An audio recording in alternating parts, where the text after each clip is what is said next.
One of our favorite sponsors is back with us, Sunset Lake CBD. Yeah. If you're looking for CBD that actually does what CBD is supposed to do, look no further than our friends over at Sunset Lake. Let me break it down. Break it down, Mel. They're sustainably farmed, meaning they avoid pesticides and use sustainable farming practices to preserve the land for future generations. 1. 2, farm to table. They ship the CBD products straight from their door in Vermont directly to your door wherever you're at. Oh, that's cool. And third-party tested. They test everything with a third party to ensure quality, dosage, and safety. You got to go over and check out sunsetlakecbd.com. They have so many products. Break it down for them, Apple. Well, they've got some new stuff going on. Like they always had pre-rolls, but now they got really cool packaging for it. And you can get CBD pre-roll flights of all their flavors. You can get the heavy hitter flight that also throws in some of their Keef blunts. They have a new CBD recovery body lotion. I'm excited about that. Mm-hmm. And what was the other? The other one with arnica. The extra strength muscle rub, 3,000 milligram with 5% lidocaine. So look, Oh, yeah, if you're lidocaine. sore, this is the stuff you want to rub on your body to make those aches and pains go away. They even have CBD infused coffee, so you can have coffee without the little jitter that you get from caffeine, and you have it in the morning and you start your day off right. Your body feels lubricated. You're going to sleep good. Yeah, and also they have, if you kind of forget to reorder, they've got subscriptions. And they're giving the No Simple Road family 20% off. 20% off. Put in the promo code NSR20 when you're checking out at sunsetlakecbd.com. You're going to get 20% off your entire order. NSR20. And don't forget those cute little gummy bears. That's right. sunsetlakecbd.com. One of our favorite sponsors is back.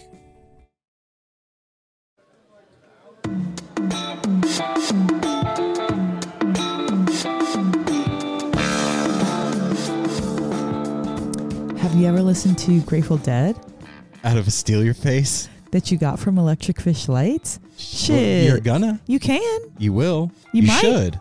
You should go to Yeah. electricfishlights.com and check out what they're doing over there.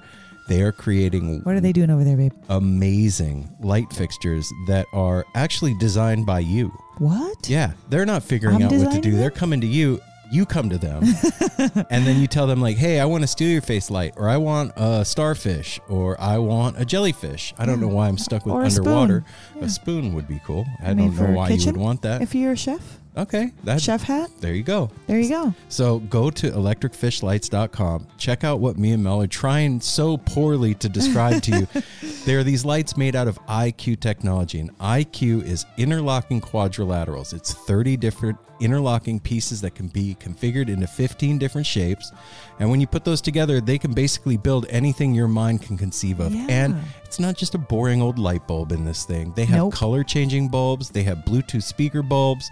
They have all kinds of stuff. And if you upgrade to one of those light bulbs that Aaron's talking about, the color changing, the Bluetooth speaker, you are going to get a limited edition, one of a kind poster print that actually lights up and dances to the music of your electric fish light bulb. And if you're anything like us and you're a poster collector, when you go to shows, when you put a color changing bulb next to the posters that are in your house, they I'm come not alive. I'm not going to tell you what exactly happens, but magic is what happens. So go to electricfishlights.com. Tell them that you're part of the No Simple Road family by putting in the promo code NSR. When you check out, you're going to get 10% off. And like we said, if you get that color changing upgrade, you're going to get a free limited edition No Simple Road Electric Fish collaborative print. So go over there and check it out, man. electricfishlights.com. Do you like Grateful Dead inspired merchandise? Yeah. Do you Or like new t-shirts? Do you like soft t-shirts? Oh man, I love soft t-shirts. Well, what? if you do, I know where you can go. Where? Shop Tour Bus. You could go to Shop Tour Bus. That's They right. are the online lot's most amazing purveyor of Grateful Dead inspired merchandise. So think of your favorite Grateful Dead song. They have a visual representation, most likely of your favorite Grateful Dead song on And a t-shirt, stickers, hoodies. Yeah, and their newest version is Cassidy. Mhm. And it's super cute. I have seen where the wolf has slept by the silver stream. It's a little white wolf and he's sleeping by a silver stream. It's not what you would expect, and No. that is what I love. And These t-shirts, hoodies, stickers, all that come in a hand-designed, one-of-a-kind box with a Grateful Dead They're lyric very unique on the inside of that thing. And some of you out there that order are going to get a real live Miracle Grateful Dead bootleg in your order. And if you put in the promo code NoSimpleRoad when you're checking out, you're going to get free shipping from our family over at Shop Tour Bus. So head on over there, shoptourbus.com. Check it out at Shop Tour Bus on Instagram. Do you say the at twice? No. Check them out at? No. No, you don't Check do that. them out at shoptourbus.com. And you'll see what I'm talking about. Go check it out. I can't think of another podcast that gives you a 10% discount on your weed. Cannabis? No. Go to What? Define Premium Cannabis, 2 locations here in Portland to serve you, one in Hillsborough. And the other one is in Forest Grove. And walk in the store, and what you're going to do is you're going to walk over to the counter, you're going to strut your stuff over there, or you're going to walk up to your bud tender, you're going to be like, yo, I'm part of the No Simple Road family, and they're going to be like, holy shit, and they're going to give you 10% off your whole purchase, and your first time in, they're going to give you a free t-shirt. A free t-shirt. And look, Apple's not with us today. He's a little under the weather, but check this out. If you go in there Monday through Friday, he will come out of the back dressed like a Keystone Cop, and he will run over to the case and find That the might perfect... scare people. Well, that's true. But he will find the perfect cannabis product for you. And the bud tenders over at Define are going to take their time with you and make sure that you understand what you're getting and that you leave with the perfect cannabis product. Yeah, because not everybody wants to smoke. Maybe somebody wants to soak. Maybe somebody wants to do a little back rub with some, cannabis tincture or maybe you want to get crunk and get a dab. Yeah, so they've got all of your needs and they will educate you. Apple will hook you up. You get your discount. You get a free t-shirt. And all you got to do is say No Simple Road sent you. There it is. Define Premium Cannabis. Hey everyone, Chris Pandolfi from the infamous String Dusters here to let you know that my podcast, Inside the Musician's Brain, is back on the airwaves for Season 4, which means it's time once again to get deep with influential musicians from all across the musical landscape to really understand and translate the lessons of success, failure, inspiration, and hard work that are behind the music and the artists that we love. My guests this season include Rachel Price from Lake Street Dives, Sam Bush, Chris Wood, Chris Funk from The Decemberists, Lindsay Liu, MC Taylor from His Golden Messenger, and more. Check us out, and thanks for listening.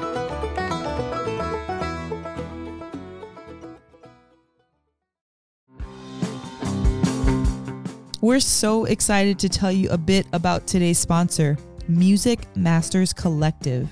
They are a nonprofit organization that produces unique music events, providing opportunities for fans and artists to meet and collaborate in an inspired and creative atmosphere.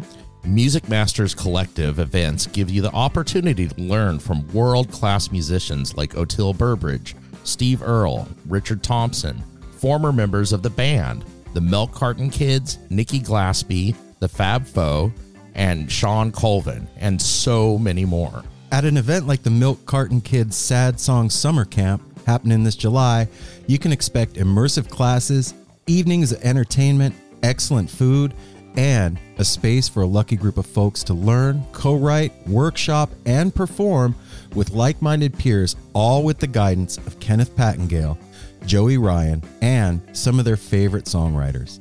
This all-inclusive week in the Catskill Mountains of upstate New York is guaranteed to be magical.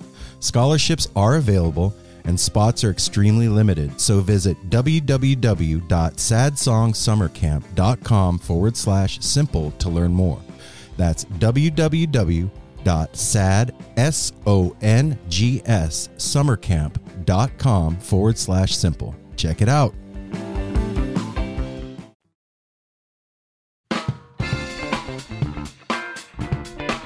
No simple road. No simple road. No simple road. No simple road.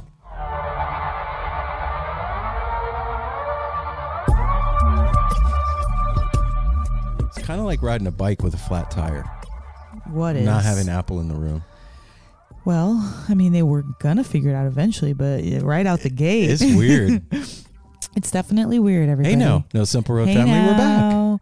Welcome back to a fraction of the show. Apple came home early from work today and fell And- asleep, and I was like, yay, Apple. Because I thought he was like, I heard his voice. I just was gotten out of the bath. And I was like, oh, Apple's home.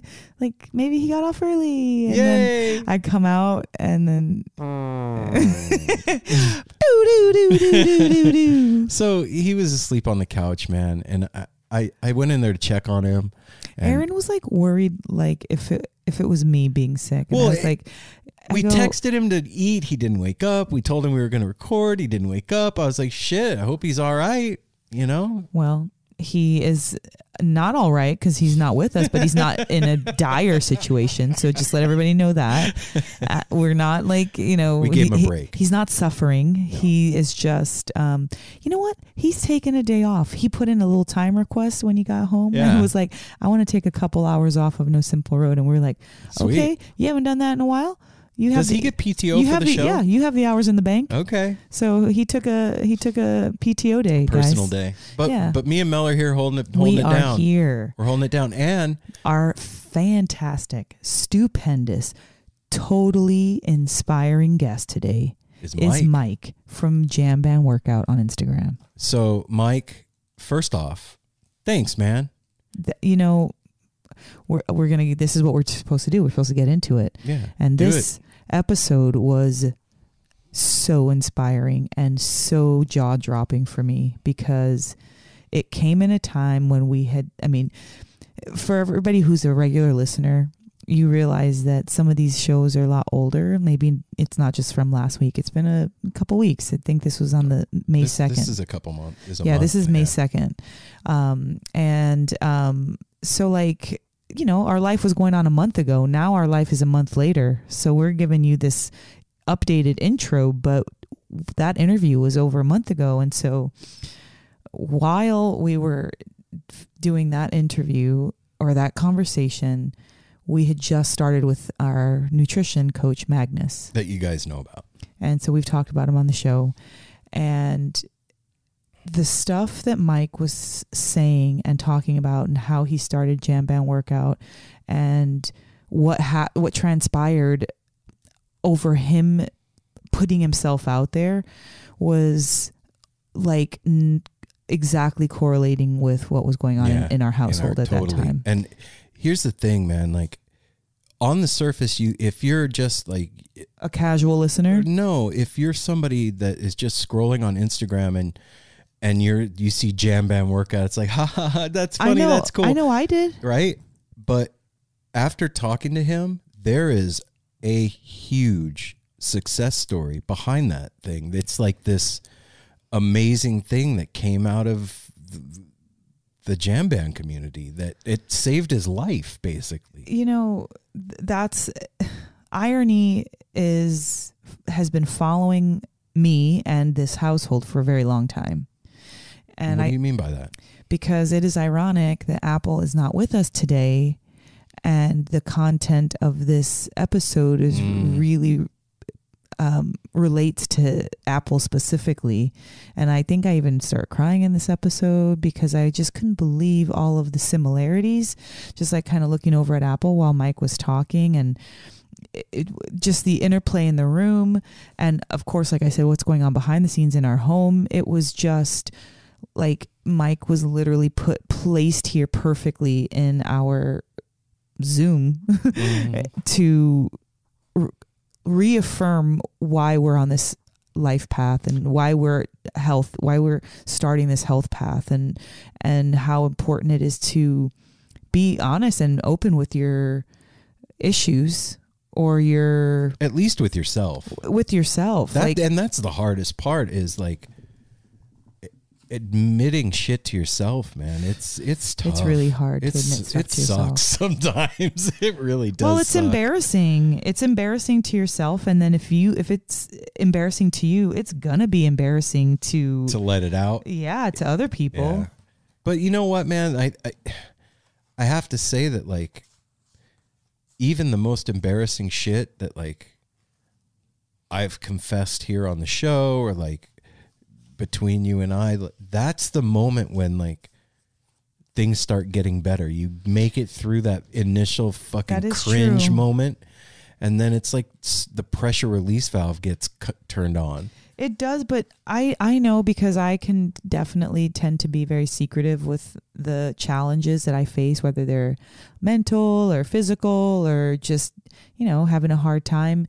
And it's the discomfort of thinking about it, not necessarily doing it. Do you know what I'm saying? No, what do you mean? I'm discomforted, and the hard part for me is thinking about letting it off my chest and saying it out loud, as opposed to the discomfort of keeping it in. Wow. Yeah, that makes sense. So I understand the mentality of people holding secrets to themselves to a detriment. That's definitely something that I work on, and I'm not perfect at it. And look at here, I have this fucking show that almost forces me to do that.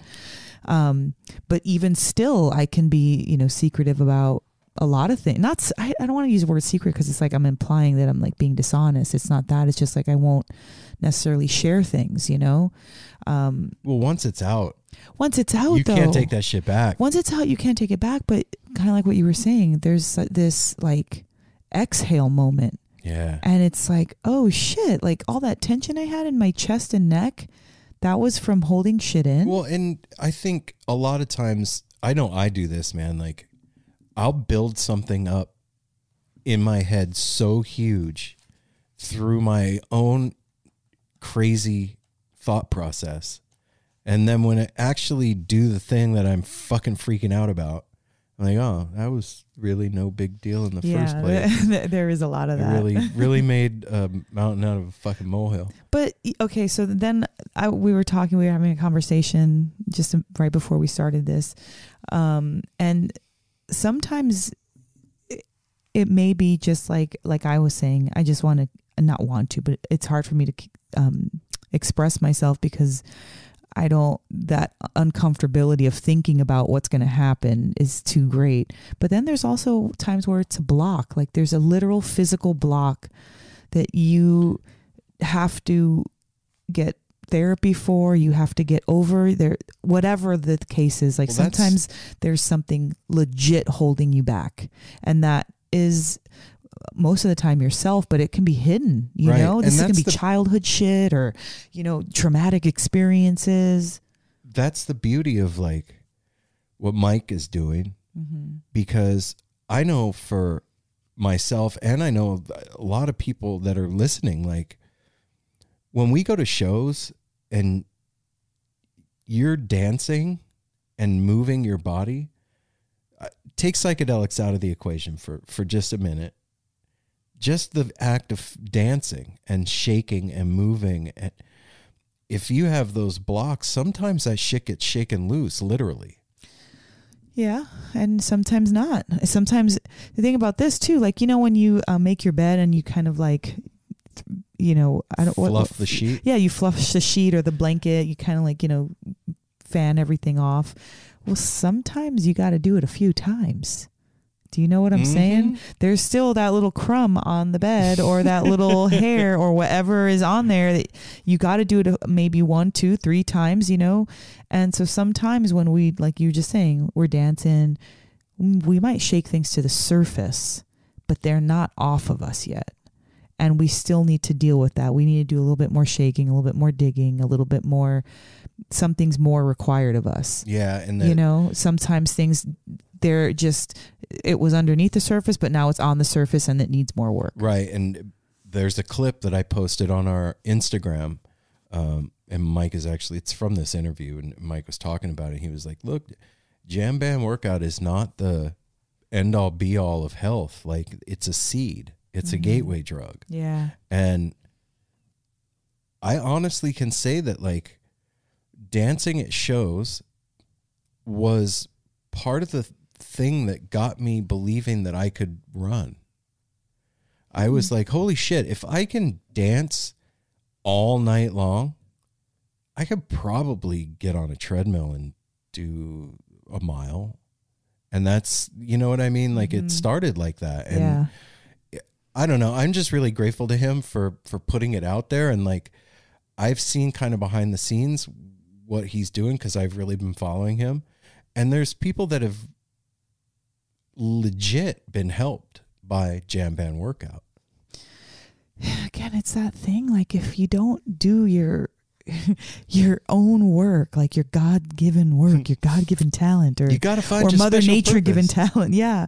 But if I said this to Erin the other day, when my clients, I love her so much. She's like a catalyst for change for me. You know, she pushes me, she adores me, she tries my patience. She's just great for me, you know? And she said to me, you know, Melanie, you can't be a miser with your art. And she was serious but joking at the same time, because she was looking at, you know, my collages and my poems and things like that. And she's like, why aren't people seeing this? This could be like in a card shop or some kind of like boutique or whatever. And I was like, first of all, I never even considered any of that. Like, I'm just playing around this is in my head. But the word miser, that really struck a chord with me. Just reminds me of Daffy Duck. Really? I don't know Why? why. It reminds me of Red Hot Chili Peppers. Because there's a cartoon with Daffy Duck, and he's like, I'm rich, I'm a wealthy miser. And he's jumping on a big pile of gold. So that anyway. I don't want to be a miser. Okay. So I think of Anthony Kiedis when I think of miser. But anyway, like, we can't be a miser to ourselves too, of our healing, of our progression, of our anything. Because if you don't share, think about that. If you don't share, only you get it. And that is not fair.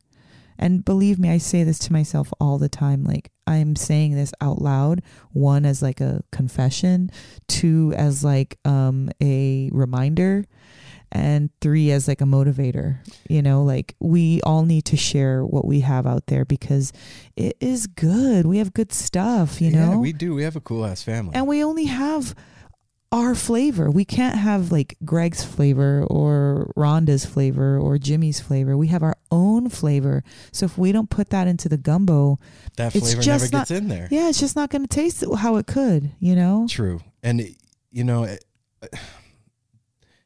I guess it's ironic that you're saying this right now. During the week, I had mentioned to you, there's something I've been thinking about with the show for a while. Like, when I'm working, I'll think of stuff that I really want to tell the family this. Yeah. And then I forget. Because it's not a habit. And then like, we'll do the intro, and afterwards I'm like, fuck, I forgot to, you know? Yeah. And I was like, I think I want to start putting out like little 20-minute blurbs during the week. And you were like, you've been talking about doing that for a while. Yeah. And you had done it a few times. Right. And you're talking about saying things when you need to say them and adding your flavor, and all of what you're saying applies to why I said that to you in the first place. Was like, you know, we had this like incredible weekend with Jeff from Saint Disruption, and he taught this amazing class. Yeah, he did. And it was really profound for me. Like, there was a lot I got out of that weekend. And, you know, I don't know about you guys out there, but like, my inner world, I get these like downloads from time to time of like information that I know is not mine, because it's just not my typical thinking. Sorry, everybody. Bless you. It's not my typical thinking. And like, that wasn't from me. Yeah. And this was one of those times, like, I started getting those downloads while he was here, and like, really think like, all right, stick with me here, everybody. He's going to take us on a ride. It's story time. So COVID happened, and we all were in our houses, and like, our puck pose. Yeah, it was super hard, man. Like, there was a lot of grief and mourning that happened, and we were all scared and really uncertain about the future, and our live music was gone, and confusion. Our whole world was turned upside down. And now things are starting to ease up.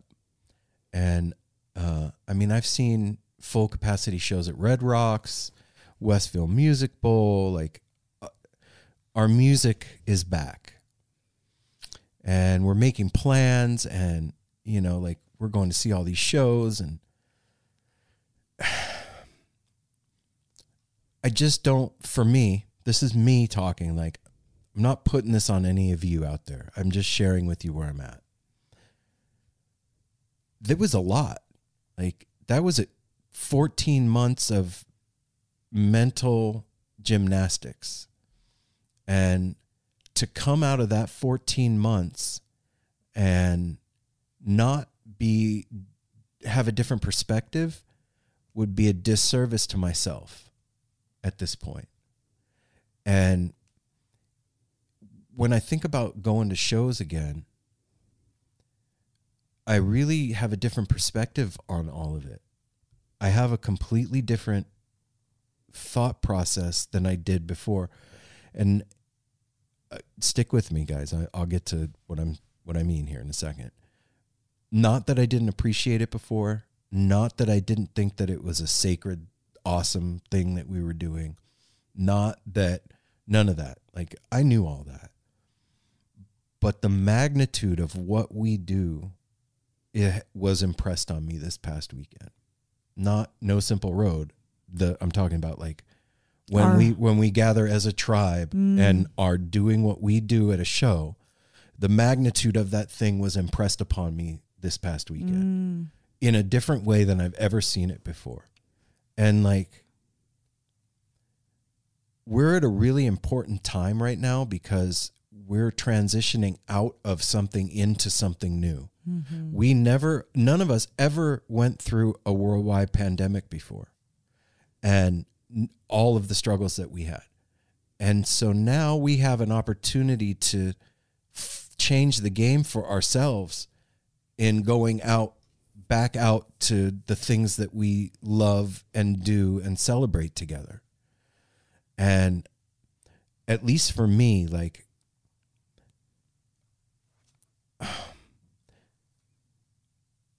I want more intention in when I approach going to a show. We've said it over and over that is our tabernacle. That's our church. That's our ritual. That's, you know what I mean? And for me to just approach that offhanded and, oh, it's another Saturday night. Let's take sacrament. And, you know, it feels like I'm doing myself a disservice and the thing. Right. And again, this is me. I'm not putting this on any of you. I'm just telling y'all where I'm at. And, like, yeah, like the realization you had exactly. during this past weekend. Yeah. And, like, going with the thought in my head of, like, bringing good medicine with me. And, like, what I mean by that is the vibe and the energy that you participate in and put out while you're grooving at a show. If there's intention in that thing to bring fun, even fun, or, you know, some kind of healing for the people around you, or connection, or, I mean, you could even take it and make it bigger and say healing for the planet or society.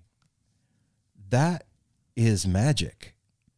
And we have the opportunity to do it different than we've ever done it before as a community.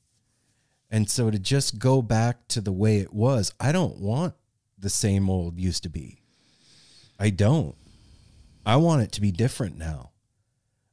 I'm going to do my part to make it different now for me and my family, you know. And I think it's important to really, like, take a look, everybody, at where we're at in time, in space, and feel your guts and feel your intuition and get honest with yourself and be like, okay, you know, we're heading back out, and we've wintered, we've gone to the woodshed, and what are we bringing to the tribe after this time? What's the fruit? Yeah. So that was what I was. Is that your about. fruit? The realization of greater intention and even greater experiences than before because of your awakening? I don't know if I would call it an awakening. Like, I mean, that definitely sounds like an awakening to me.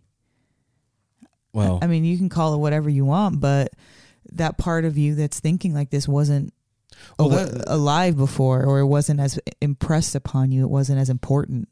It wasn't as pivotal. We had a lot of time to think. What do you mean? We have had the last 12 months to sit and ruminate in our stuff, man. Like, it's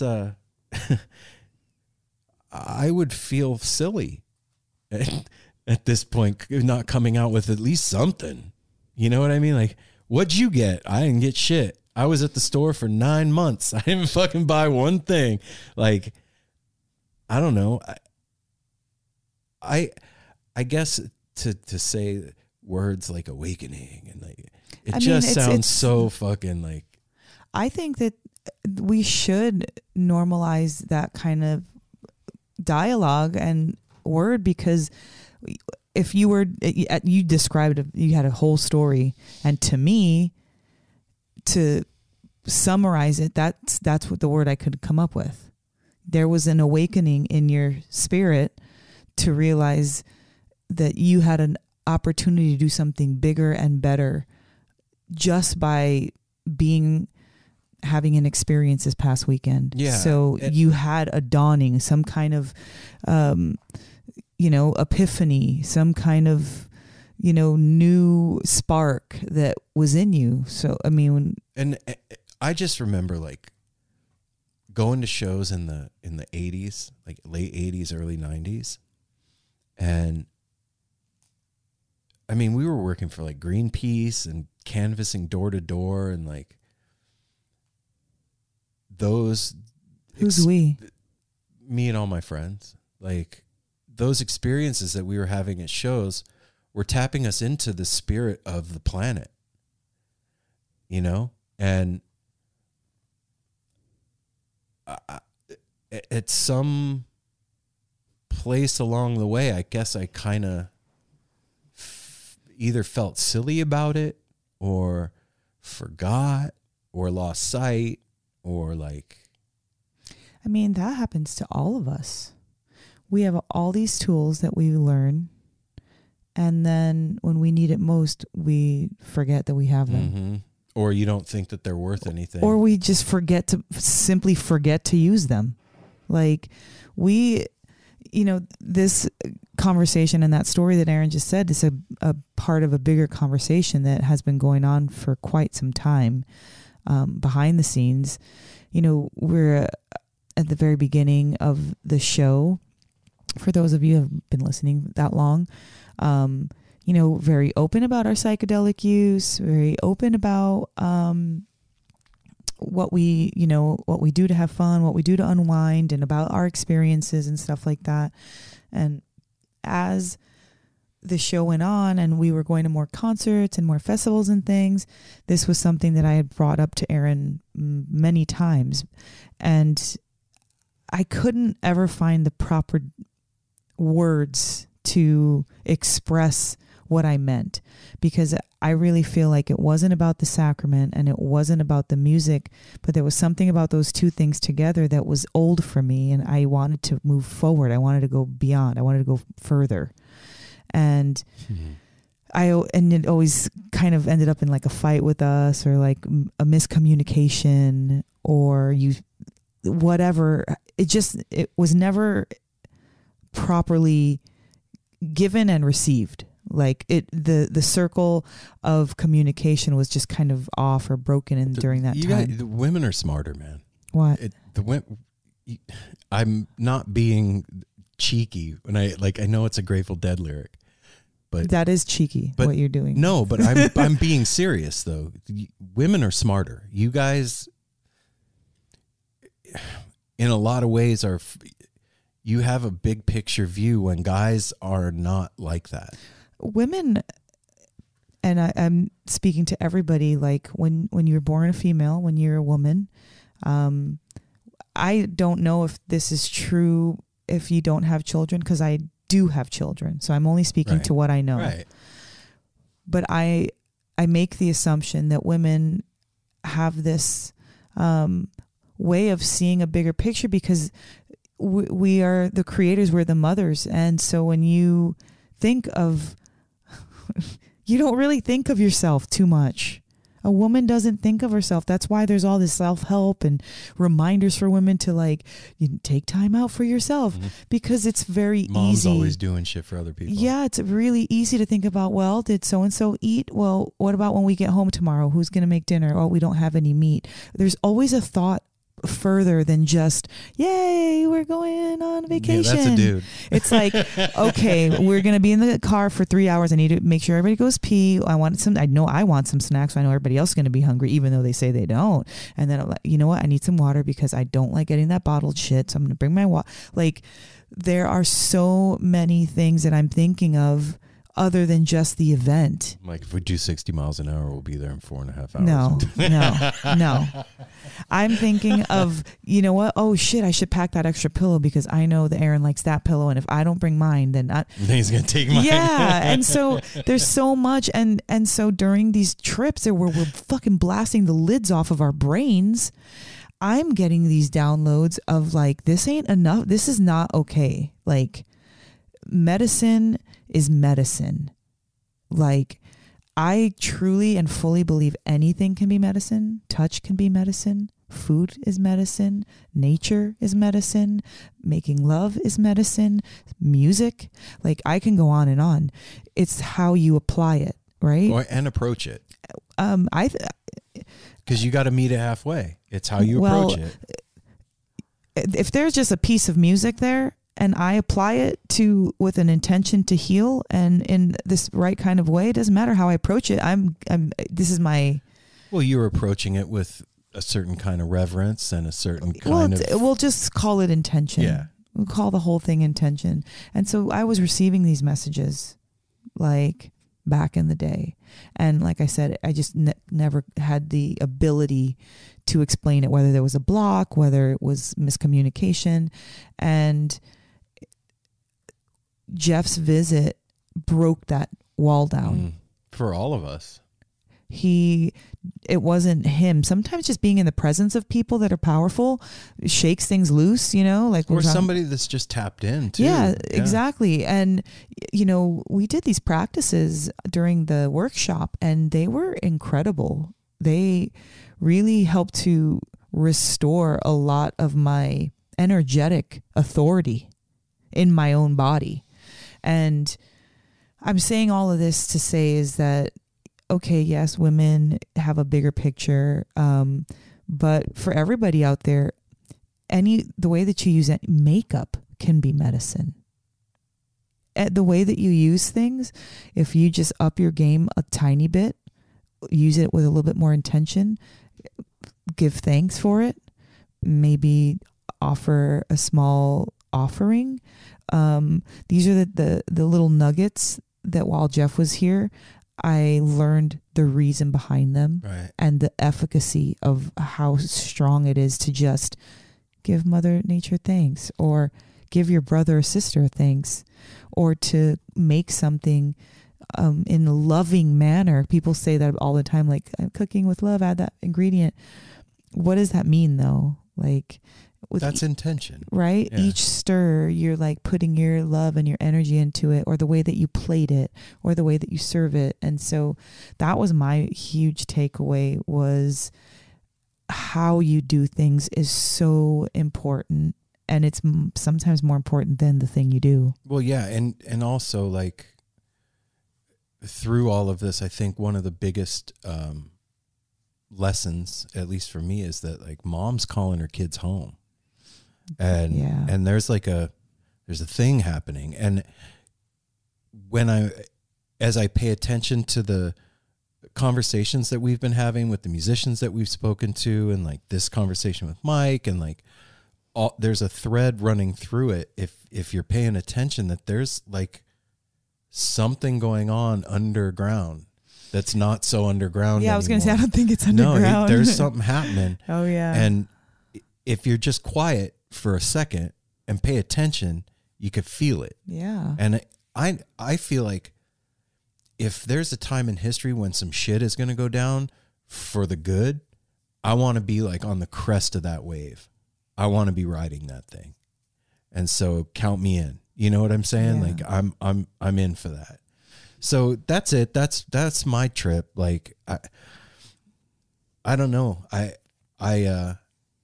feel like it's really important for us as a family to have as much fucking fun as humanly possible and go there with the intention of like spreading that love and that vibration and that intention out past the walls of that concert venue and into the houses that surround it, and to where those people that are in those houses feel it and don't, you know, like the hair stands up on their arms, or like the whole city has a thing that happens. It's possible. Well, I mean, just on a little quick side note, of course it's possible. Like, that's Reiki energy, right? There's something called distance Reiki, and you can literally give and send energy to somebody that's not in the room, not in the country, not in the States, whatever. And people have been known to have better sleep, miraculous healing, actually feel stuff that's going on. So there, at least from my end, there's never been a disbelief that thoughts can pierce reality. Yeah, that pierce through doorways and states and state lines and all of that. It's just, how strong do you believe? Do you kind of believe it a little bit? Are you kind of skeptical about it? That's really what it is. Yeah, doubt kind of stops that flow. Doubt fucks things up, and everybody's got them. I'm not saying anything about. I've got doubts. I work through everything that I say. I'm working through it too. Yeah, like for real. If either of us had attained, we would both fucking disappear. So well, and then another thing that Jeff taught me was own your divinity. He never said those words to me at all. But what he taught me was everybody has some good shit going on, cooking in them. Mm-hmm. And to affirm it is not bragging. No, it is not bragging. It's not self-aggrandizement. It's not doing that. It is when you listen to your own voice and it goes through your own ears saying what you are and what you can accomplish and what you have achieved. That is medicine. That beefs you up and brings you up. And so that's one thing. Another thing he taught me, he's not like, there was some really good lessons. And these are things that he didn't even say. These are things that like rubbed off on me. Of the weekend. Yeah. And also like talking about our scene and our family and all that, right? Like scrolling through Instagram today, and Aaron, from Aaron's Picks, mm-hmm. he did an Instagram live, and I'm not sure the guys that he was talking to, but he was talking to some younger heads, and they were having some really like real talk, heavy conversations. And, it started off with them doing dabs and whatever, and they were having fun. And then they started really talking. And it stopped me in my tracks this morning. I was like, holy shit, man. Like, the music really does never stop. And there you go, being cheeky again. And there really is another generation of super conscious. Yeah.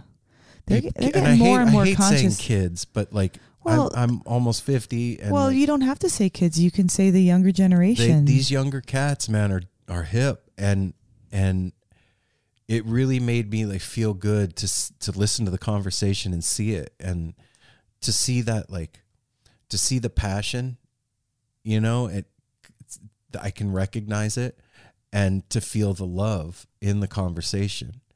And to know that could have been me.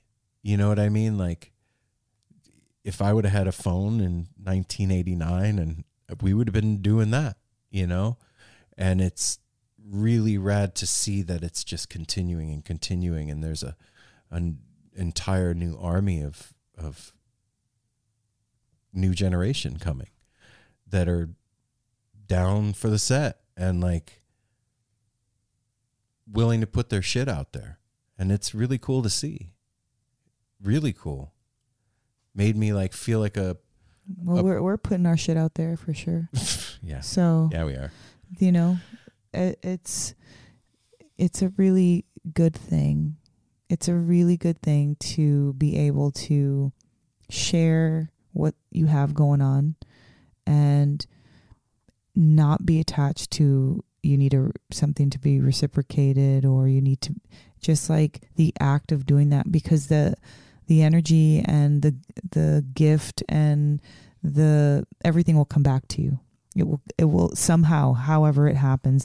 That's one of the reasons why I never worry about like people that are haters or anything like that. I definitely believe in karma. It's out there. I don't need to see it to happen. It's going to happen in their own way. And I don't wish that on anybody. I just understand that the world works like that. If you're negative, negative stuff happens. If you're positive, positive stuff happens. And even if you are positive, negative things will happen. Mm-hmm. I was going to say, just because you got a positive attitude doesn't mean so. What I'm saying roses. is that it always comes around, no matter what happens. Right. So like I understand that, and so I feel like sharing and letting out what is in is so imperative. And honestly, Mike taught me so much about that too, putting himself out there and losing all that weight in front of the family. He didn't know that was going to happen. He was just doing a thing. And so you guys will hear the whole story on how that happened, and let this be inspiration to all of us. It was to me, to Aaron, hopefully to Apple when he listens back, and all of you guys when you hear how it transformed, I won't even say change, but transformed his life in the midst of talk about making lemonade. In the midst of, like Aaron was just saying, COVID was a blessing and a curse for everybody. You know, everybody has something positive and then, horrifically negative to say about it. But Mike did all of us a solid by representing the greater of us, in the sense that he put himself on the line, and he was reciprocated by a hugely transformative life. And I'm grateful to have had him on the show, and grateful that he's a part of the No Simple Road family. Yeah, man, for sure. Let's do the business and get him to the interview. Let's do it. Follow us on all the social media platforms. NoSimpleRoad.com, at No Simple Road on Instagram. What else, babe? Digging on the webpage, you can get merch. Go to the merch page. There's No Simple Road shirts and cups and all that stuff. And that money goes right into our gas tank, you guys. And if you go to patreon.com/No Simple Road, you can become a Chan Donator. Chan Donators of the world unite. Patreon is how we pay the bills around here. Yep. And we have new patrons. We have 3 What? new patrons. Okay, so we got Jess BV, and we have Deadhead Land. Woo! And we have Roxy DN. Heck yeah. Thank you. Roxy, thank you. Deadhead Land, Jess, thank you so freaking much for fueling No Simple Road for another month. We appreciate your love. We appreciate your gratitude. We appreciate your ear holes. And thank you. For those of you that have heard us talking about the class with Jeff and couldn't attend and want to check it out, it is on our Patreon for our subscribers. So you can go on at patreon.com/No Simple Road, sign up for as little or as much as you want. Then you have access to the class, check it out, and then you can cancel if you want. Or you don't have to. You can keep it going. We would appreciate it. But yeah. I just really thought that this class with Jeff had a lot of value. And usually, Aaron wanted to put it out. And I said, this is one thing that I feel very strongly about. She put her foot down, you guys. I put my foot down. I was like, no, if you want to listen to it, you can just do $1 or however much, but there's got to be some exchange there, because you can't just get this information for free, because Jeff really, he brought it home. Yeah. He brought it home. So that's why it's on Patreon, everybody. Yeah, there you go. So go check that out. And also, you can call 971. Ooh, I burped. I'm sorry. 971-808-1524. That's 971-808-1524. And you can leave us a voicemail. Yeah, we haven't had one of those in a while. No. And you know what? You, right there, I know that you're thinking, I should probably call. And you too over there. Yep. We heard you. We heard you Don't sitting think that I all the didn't way see. in Portland. I heard you. So you should call 971-808-1524. Tell us the story about your first Grateful Dead show, or your first Fish show, or your first Goose show, or your first Pigeon show, or your first time you meditated and lost track of time. What? Help me out, Mel. What? First time you went to a buffet? Ew, gross. Why not? I want to know about that.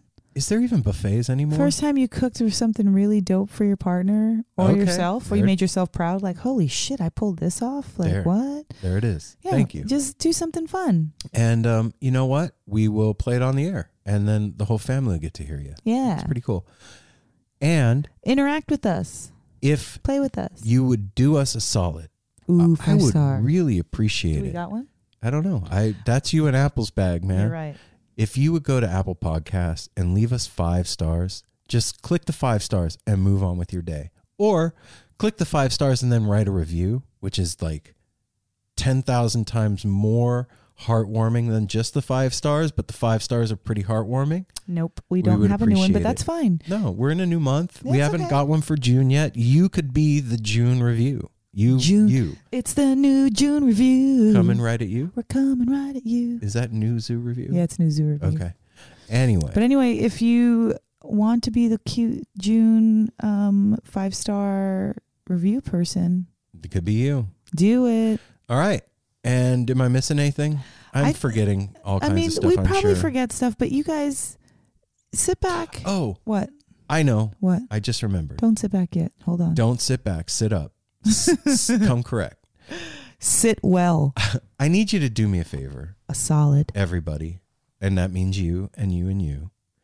Tell somebody that doesn't Oh. know about No Simple Road about the show. Look, if you... Aaron was really down about numbers, guys. anyway. I'm telling on you. Anyhow. I'm telling on you. Okay, go ahead. Hold on. Aaron was really down on the numbers. And then we got 3 Patreons this month. And I said, babe, it's the quality of the listener, not the quantity of the listener. But think about this, everybody. If you have a business selling t-shirts and only one person a week comes in to buy one shirt, but they fucking love it so much, think about how you would feel. You'd kind of want a little bit of quantity. Here's the thing. Right? And this is honest, no bullshit. My thought with people listening to the show is not about, let's get as many people listening as possible. It's not like that. It's like, I want people to hear the stuff that's said. Yeah. Do you know what I'm saying? I know Like, exactly what you're saying, because I just had listened back to our Reverend Freakchild exactly. episode. That's and, a great example. And I was dumbfounded. I was like, why haven't I listened to this episode? Like, it's been only 2 weeks, but if you're listening to this, after you listen to this episode with Mike, go listen to Reverend Freakchild. That was a really good interview and a good conversation and a funny one. He's super hilarious. He was funny and silly, but go listen to it, because there was some good home cooking. yeah, in that there one. really was. So I encourage you to go back to it. You know what? If you're looking for a good one, text us, call us, DM us, and be like, hey, what's a good episode to listen to? I need to feel up. Or But that's the thing. That's the thing with the numbers. Yeah. It's just like, God, I want the information out to To as be many out there. people as possible. I understand that. And Me too. And Me too. that's it. Yeah. That's where I'll leave it with that. So if you know somebody, look, we're all in the music community together. We all know people that love Billy Strings and Dave Schools and John Medeski and Circles Around the Sun and on and on and on.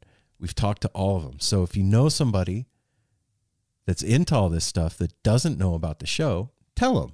And Yeah. then be like, yo, I just turned you on to your favorite new podcast. And Or at least that single one. I mean, we got some good stuff, guys. yeah, we do. We do. We've talked to some cool people. And we literally do try. Our intent, we try. Not like We try really hard, you we guys. do try. We try. We clean up well, you know? Well, yeah. I'm getting a little rough around the edges. Yeah, but Aaron's actually looking pretty crazy, you guys. And that is not, I'm not joking about that. That's a real thing. That's why he's laughing over there. He's been looking fucking freaky as hell. But I it's love a it. 1,000-yard stare. I Yeah. can't help it. There's a lot going on. All in right. here, Well, you're going to get you to the interview because we've waited long enough to hear this specifically inspiring, motivating, dope ass interview with Mike. Hey, Mike, thanks again, man. Appreciate you, brother. And keep doing what you do Yep. and all the amazing shit you're up to. And we got your back 1,000%. So without further ado, the No Simple Road crew gives you Mike from Jamband Workout. Look at us. Ooh, We're here. What's happening, man? Scoot him back a little bit so I could see him. Yeah, there we All go. right. Yeah. Yeah. Hey, Well, hey. Yeah. Start off by introducing ourselves, and I'm Aaron. How's it going, man? How you doing? I'm all right. Mike. Mike, good to meet you. Right on. And this is Mel. Thanks for doing this today. This is going to be fun. and Yeah, and, no, I'm looking forward to it. and then I'm the third member of No Simple Road. I'm Apple. Apple. Yeah, Very good. Yeah, it's my last name, so I always got to throw that out. Okay. People are like, Apple. It's not because I'm red and You fell off a tree. yeah. Mike, why don't you introduce yourself for everybody out there so they know who we're dealing with here today? We're dealing with you today. You're dealing with, my name is Mike. I started a little thing called Jamband Workout, and that's how I eventually crossed paths with you guys. I think you saw that I was actually in Portland. I spent a lot of time in Portland. Do you? One of my very good friends who's done a lot of the filming for me of this content lives in Portland. So I stay with him quite a bit. And yeah, so I love Portland and, Jamband Workout. Yeah, that's the thing. Are you on the East Coast, topic. Mike? Yeah, I'm in the suburbs of Buffalo, New York right now. Do you know of a place called Suffern, New York? Suffern? No, Yeah. I don't think I do. Okay, because that's where I was where I went to first grade, and I lived with my aunt and uncle up in Suffern. It was one of the best years of my life. Like I don't really remember any of my other childhood years except for that one. There was like, Okay. so it's Is just it like, up? it's Is it upstate. upstate, or- Yeah, it's upstate, but I don't Yeah. think it's all the way upstate. I'm not sure because I just haven't bothered to Look look. it up sometime. Yeah, I've never There's bothered this to thing look. called Google. Yeah, Google. Really Also awesome. maps immediately. Yeah. Mike, there you go. man, first of all, I'm gonna look it up. when you started doing your thing, I was like, wow, look at this guy. Like, that is one of the fucking coolest things I've ever seen.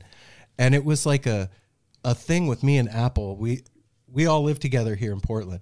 And before work in the mornings, him and I are like usually having coffee out on our porch. And it became a thing with him and I, like, look, man, he's still doing it.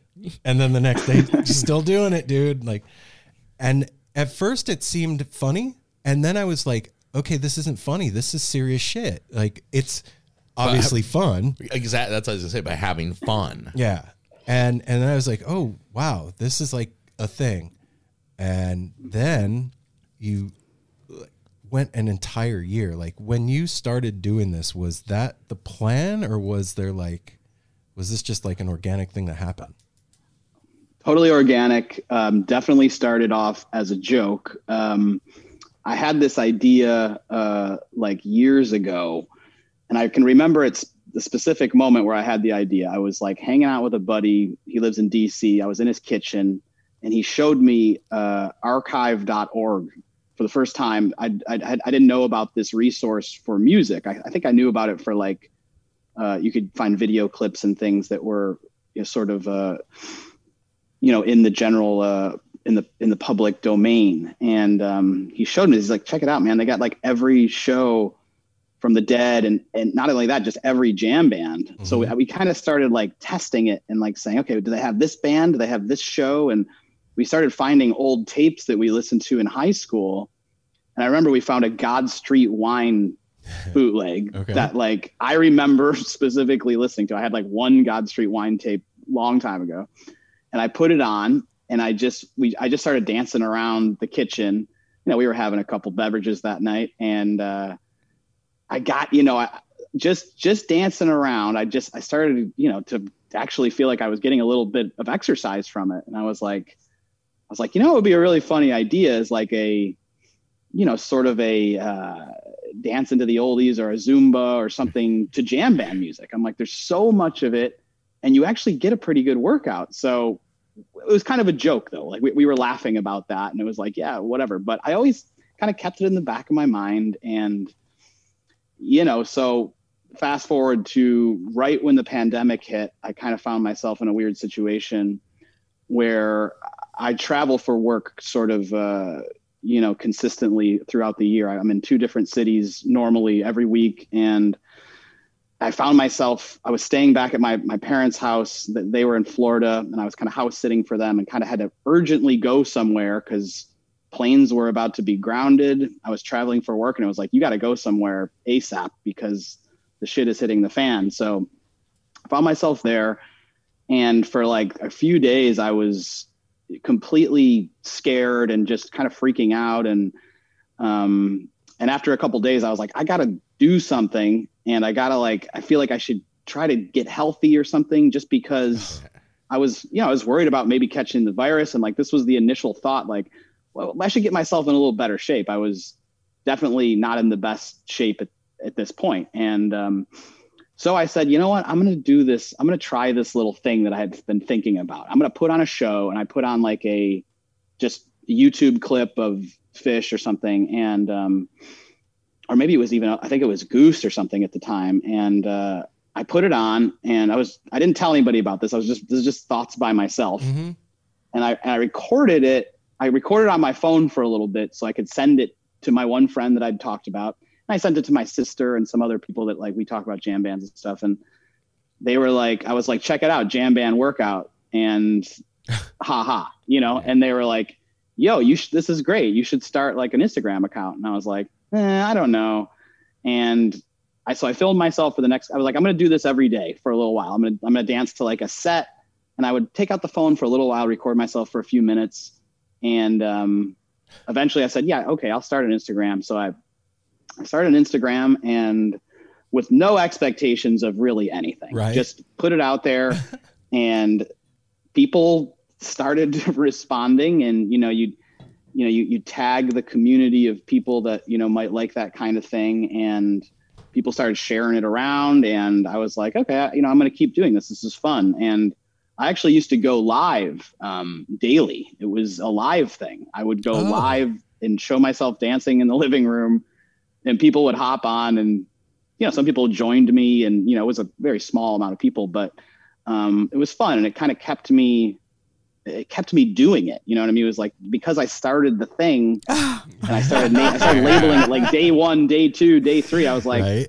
Now I have people that are like expecting it, and it kind of like forced me to keep it going. So I know the feeling. Yeah, exactly. You start something and then you got to follow through. So there was an obligation I felt to do it. And then the messages started coming in as the progress started to happen and the change in my appearance. And I started to lose weight, and I started to, eat a little healthier, and just started doing other exercise. And people started, I started getting these really nice messages from people like, oh my God, you're so inspiring. This is so great. Like by the time I got to day 100, I'd had like, a pretty good little following of, consistent people that really liked it. And every day it seemed I was getting more and more followers, and it was like, oh, this is going good. This is maybe turning into something. And then, as time went on, some like, I want to say some sort of, pro type people started contacting me and saying, hey, you might have something here that's beyond a joke. You know what I mean? And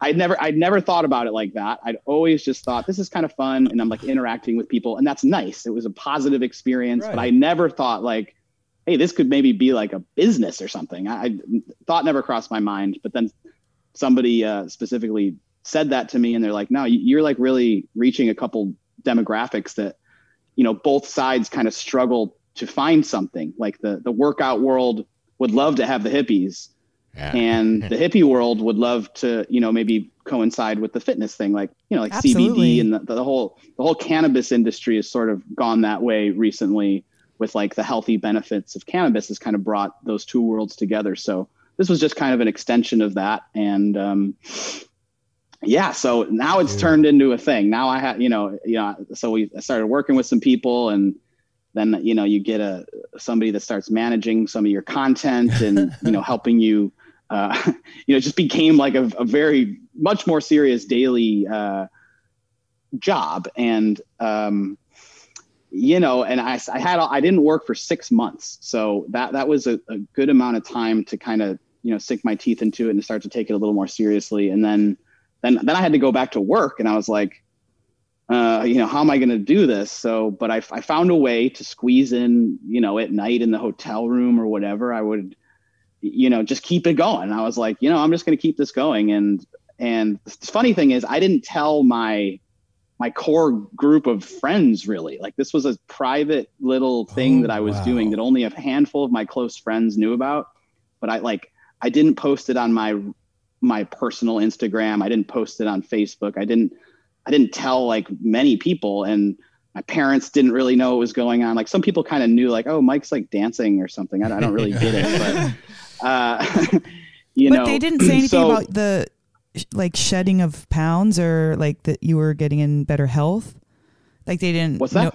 Were they noticing? Yeah, they did. I think but they just thought I was exercising. You know, like they see I'm taking a bike ride, and you know what I mean. They didn't know that was the kind of the main influence of the whole thing started from that seed. And I do want to be clear that like all this full transformation that I have is not solely from dancing around my living room every day, but that is the seed of it all. And I would have never, like, once I started exercising, it kind of led me to say, you know, it just does something to your body, where your body kind of craves more. That sort of, you know, you want to work out, and you kind of want to try new things, and you want to take a bike ride. You maybe want to try some other things. And I have a lot of friends that do work out, and they were like, hey man, try this. Like, why don't you do this little core exercise, or why don't you do this or that? And so I started implementing some of that stuff into the Jamband workout thing. And so, yeah, I mean, fast forward a year. I mean, by the time we got to the full year, I knew like probably about day 250 or something, I was like, all right, I'm going to go a year. Okay. That is the goal. I want to go a full year and see where it is, and see if people still care. And, you know, when I hit that year mark, it was, you know, just an incredible explosion of, I created we had an idea to launch the YouTube channel, and, you know, the reactions, I was very scared. I didn't talk during any of these videos. It was kind of it's just me dancing, you know, for a year. Right. It's like, so what is the story here? And, you know, the people behind the scenes were like, okay, like, people are going to need more. They're going to need more personality. They're going to want to get to know your story. So that's when I went out to Portland, and I went out to, you know, the Columbia River Valley there with the mountains, and filmed all these drone shots. And we're like, okay, if I'm going to launch a YouTube video, I'm going to go big, because my actual, you know, in my normal life, I'm a filmmaker and a video editor, and that's like what I do. So it was very fun to just go and make content like this that I'd never made before. I'm making like indie movies and music documentaries, and, you know, my job in life is to edit sports videos for, you know, like sporting events. And so this was a new thing. And but like I do have the equipment, and, you know, I have pro video and audio equipment to do this stuff. So I was like, all right, let's go full in and make some really fun content and see how it rolls out. And the first video I kind of shared with the world, which kind of showed the whole story of how this all happened, had a really good response, and people were super, into it and inspired. And, I got flooded with amazing messages, and that wasn't too long ago. And now it's just been kind of churning out into something, it's a lot more serious than I could have ever imagined. If you would have told me a year ago that this is what I would be doing right now on a podcast talking about this workout thing, like, I would have said, you're nuts. You're absolutely nuts. So I have that's so kind much of the background here. It's beautiful. Well, can we sit for one moment and just digest what you've done? Because sure, we just watched the video. Well, I was in the middle of the video, and then it was time to come see you because they had already seen it, and I like to go to sleep early, so that's a lot of time when they do their bonding is either when I'm sleeping. So, but I was just watching the video and I was like, this is awesome. Like the quality, you can tell quality. Plus, Aaron's dad was a videographer, producer, director, writer. My daughter's in that industry. So it's all around us, and sure. It's incredible to see how your natural skills have turned what you love to do into just living. Doing, yeah. Just living. Just by you living, your normal job helps you in what you're doing right now. You're what you like to do on the back, like, hang out, go have a couple beers with friends, go to music, all that. Like you're just living your life and documenting it, and people are loving it. And there's so much to it because you said a few things like it's amazing how the more you work out, you just want to work out. Yeah. That is something you can't explain to somebody who's not doing that. Like it's hard to, because you can explain like with words, but these are feelings now. These are on like your subtle layers, the subtle body, where it's like your interior voice actually starts being nice to you, and you can hear the potential and see the vision of your life moving forward, where if you're not, say, eating healthier, or you're a little bit overweight, or maybe you're just kind of a little bit negative, like those things are still possible, but it's so much more work that you have to do to get there. When you are being positive, when you're lighter, there's more opportunity for light to come Lighter in. mentally. Yeah, that's what I mean. Lighter, in the spiritual and those kinds of realms. And the inspiration part comes naturally too, because you committed to something. And that's where people lack. They have all these great ideas to be fantastic and have, all these great things happen, but then they don't do it. They don't commit to it. They don't follow it through. And that right there is what is the inspiring piece of all of it, is that there was no obligation. You created your own obligation. Mm-hmm. And then forced yourself into your own success. And what you're getting, you said you're being flooded with all these positive emails. That's your interior voice. Like that is on the outside. That's the response that you're receiving from what you've done. And it's just incredible because it's very like what No Simple Road started out. One of the first things you said, started a little thing. It's a little thing. You're dancing and having fun, no big deal, until it's not.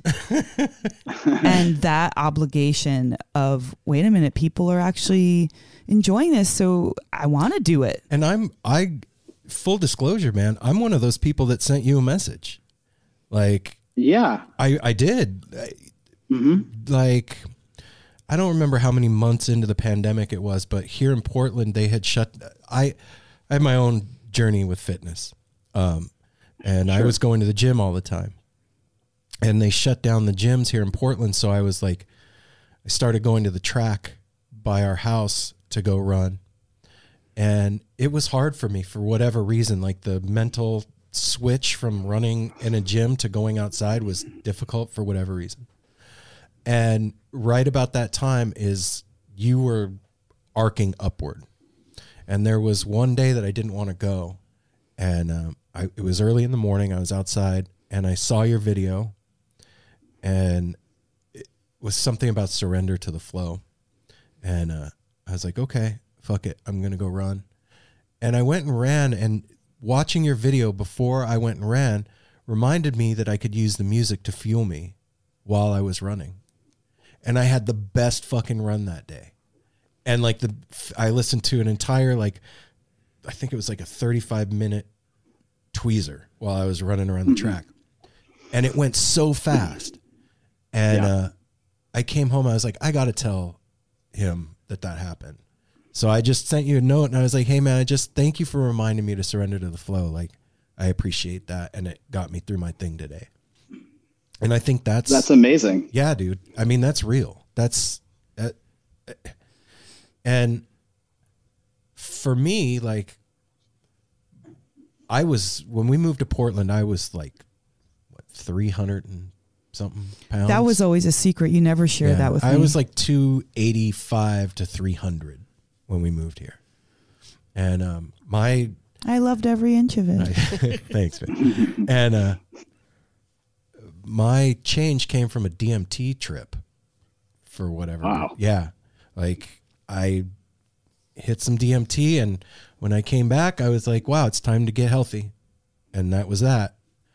And it's hard, man. It's hard to find anything that gets you moving. And in watching that first video that you posted, that what was it called? Simple something. Yeah. It's simple introduction. Simple introduction.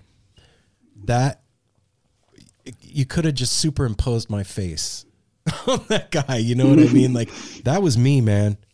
And yeah, I get it. I understand that it was fun and funny in the beginning, but I hope you know that, like, it's real. It's a real thing. And yeah, it's fun.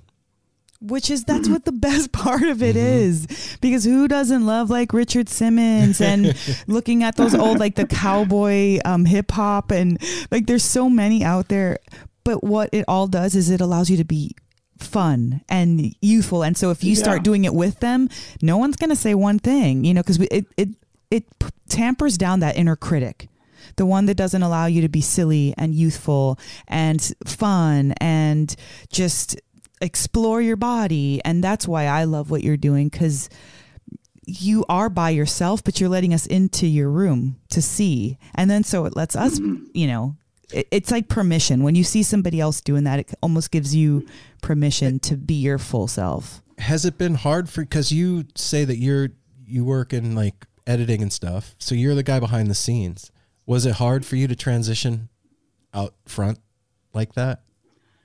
Yeah. So this is a very interesting aspect of it, is that I hire actors and they play roles based on me in the films that I've made. Right. Like, a lot of the things I've made have been that. And it's been hard to sort of capture your own spirit in an actor and explain to somebody, like, they read your script, but they don't know exactly the way you banter and the way you, maybe your sense of humor and that mixture between serious and jokey that I try to bring to definitely to this project and to most projects that I do. So it was, you know what, for a year, the fact that if you talk about putting yourself out there, you show yourself in your most vulnerable state, as far as, like, I'm going to dance in my pajamas every single day for a year in front of thousands of people. When it came for me to talk, I was like, this part ain't bad at all. Like, I can just run my mouth. I'm good at just running my mouth. I can talk all day. Like, the actual dancing and you looking at my, you know, body. I mean, that's the thing that people can kind of, that's where you're really putting yourself out there. Right. So it actually, strangely, it did open up a whole new world for me. And now I'm actually, I'm making different content with me on the other side of the camera, and I'm kind of taking control of some other projects in my life where I can kind of be the host, or I can be the narrator and things like that. And it's amazing. I'm going to Sicily in a couple of weeks to film a travel show that's a promotional show for a movie that I shot a couple of years ago.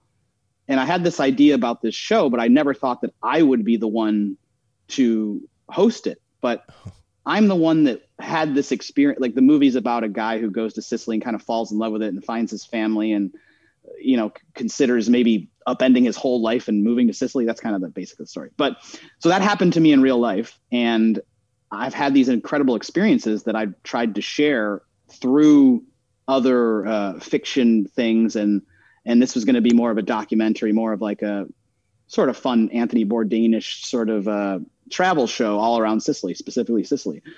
So now I'm going to be the host, you know what I mean? Because, and I never would have thought that would have been the case, but because of Jamband Workout, you know, I have shut down all that stuff in my mind of being nervous about that kind of stuff. I mean, I don't know if you saw that. You probably saw, maybe you saw that I was on stage with Spafford. Yeah, I was going to talk to you about that. Yeah. Yeah, we can get there. But like, these are things that are like, you know, things you dream about and things you never expect. And you don't know whether you're going to be comfortable in that situation. But all this Jamband Workout stuff and talking about yourself and being honest with the world and saying, look, I had some issues with drinking. I had some issues with eating, and I'm battling those. And this is part of the journey. I mean, you don't share, you know, you share that kind of personal stuff with the world, and it takes a barrier down where if it's time to just like maybe joke around and have fun in front of a camera, I found it like kind of going through the more serious stuff took this boundary down. So it really changed.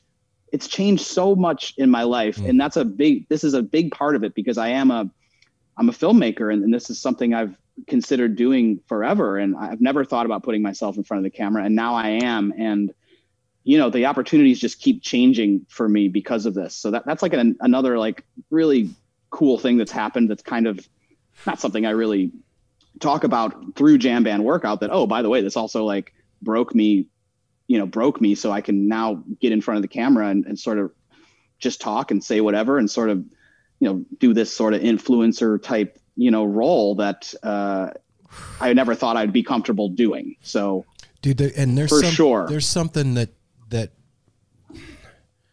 we don't talk about in this community, and that's like, I would say on the whole, we're not really the healthiest folks. You know what I mean? Like on the whole, there's pockets, of course, but like fitness, health, and all that. It's like, what, for my whole life, it's like, who gives a fuck? Like, you live once, I'm going to party and have a good time, and that's that.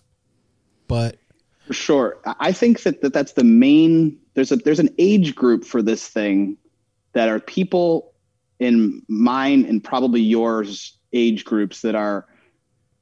You've lived a hard. You've done it, man. Yes. You've partied. Yes. And you get to a point where you're like, do I need to party more? Like, and there's another side. Like, I never thought I'd find the other side. I drank a lot. Okay. I drank daily, a lot of booze. And I never could have imagined a world where I didn't do that.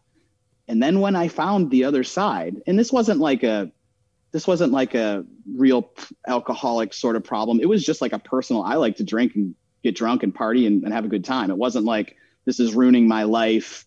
It was just making me very unhealthy.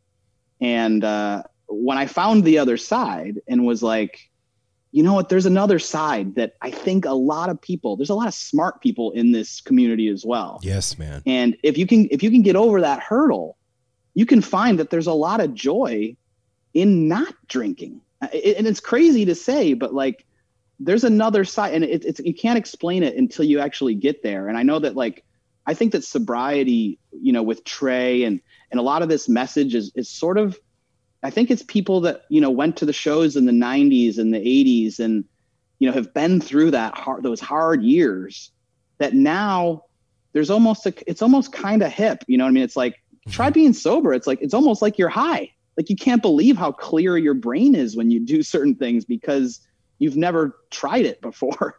You know what I mean? Like, all these experiences, every time you go to a show, like, I still, you know, because I haven't been to shows again yet. Like, I'd like to think that I'd be able to just go to a show and just hang and maybe sober or casually drink, but I don't know. I know that when I know that I like to party when I go and do that stuff. So this has been like I said, I think for this age group, there is this possibility that I can really, that's why I'm trying to preach this to a lot of my friends who are just casual heavy drinkers. You know what I mean? Like, and they see, and they're like, Mike, what did you do? You know, like, how did you do this? And I'm like, well, I danced around a lot, but I'm like, if you want to try to lose weight, try try quitting drinking for 1 month. Like you'll shed 15, 20 pounds guaranteed. Like the way, and I'm talking about people that, you know, we probably know that drink daily, you know, a bunch of beers, maybe a couple cocktails, like not a problem. You know what I mean? It's not like a problem for their lives. It's just casual, heavy drinking,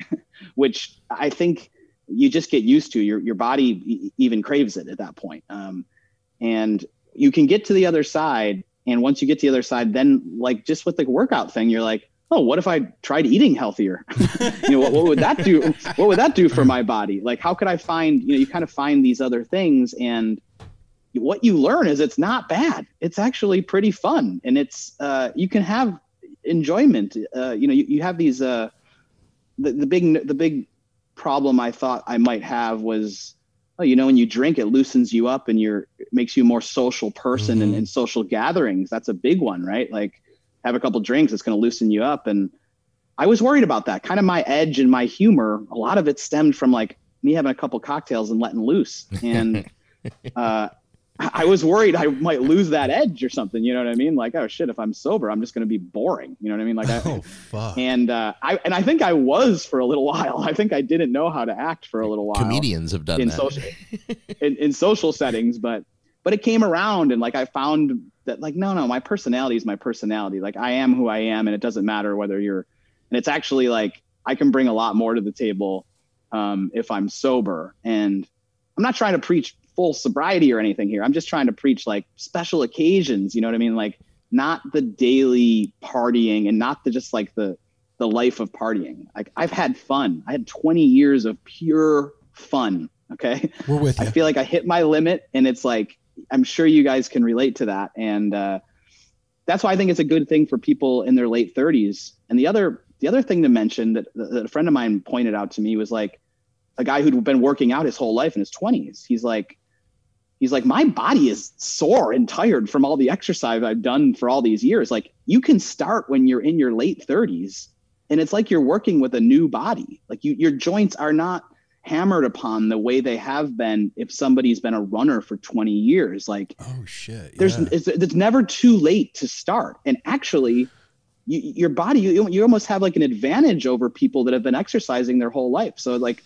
there's really no excuse. And I found that like I'm a better athlete than I was in high school now, because I kind of gave my body a break for 20 years and said, oh, you know what? I'm not gonna move too much. And the only time I am gonna move is gonna be at a show. And you know, like you guys mentioned before, the whole thing about the embarrassing thing, like that is a really big aspect of jam band workout, is that how many people don't ever dance in their lives ever, but they go to the show and suddenly they're like, woo, you know, like they're moving and grooving like they never would before. And even if they like go to a wedding or something, they don't start dancing like they're at a show. No. But like, you get to the show, and it's this community experience that allows you this type of music. I think allows you the freedom to just get crazy. You know what I mean? Just do whatever you want. And you don't ever think about that as exercise. You think about it as,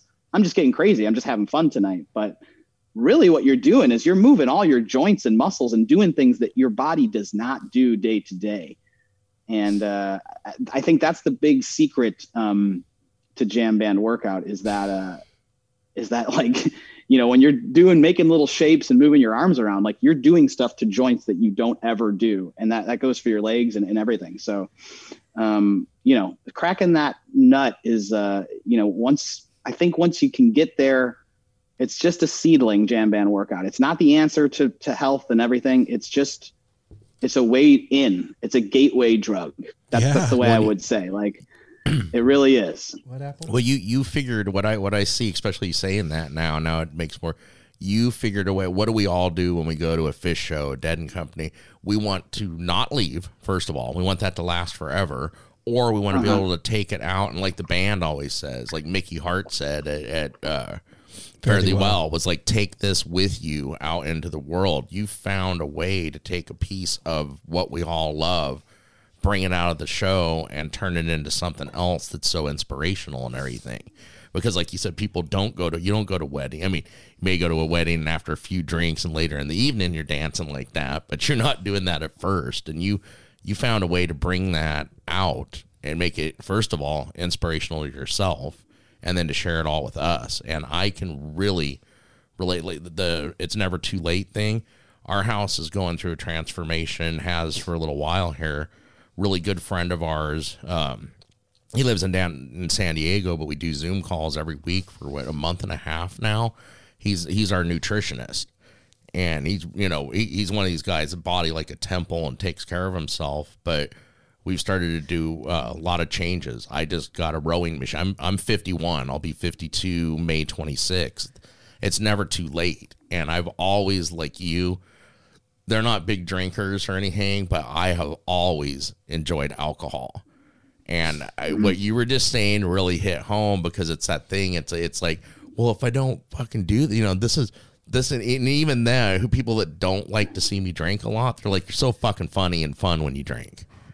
And I thought the same thing. Cause I don't say that. It's kind of like, we've seen several comedians in my life, like the fat comedian that loses a bunch of weight is no longer that self-deprecating person, but becomes a better comedian because of it.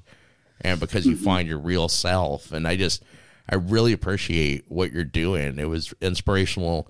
It was funny at first to me and Aaron, like he said, sitting out on the patio. And then like a couple months in, there'd be a day where it didn't come up, and I'd be getting ready to leave to work because Aaron works from home. And I'd stop and be like, hey, is he still at it? He's like, oh yeah, we forgot. And it became a thing. And then it slowly became a lot more serious too.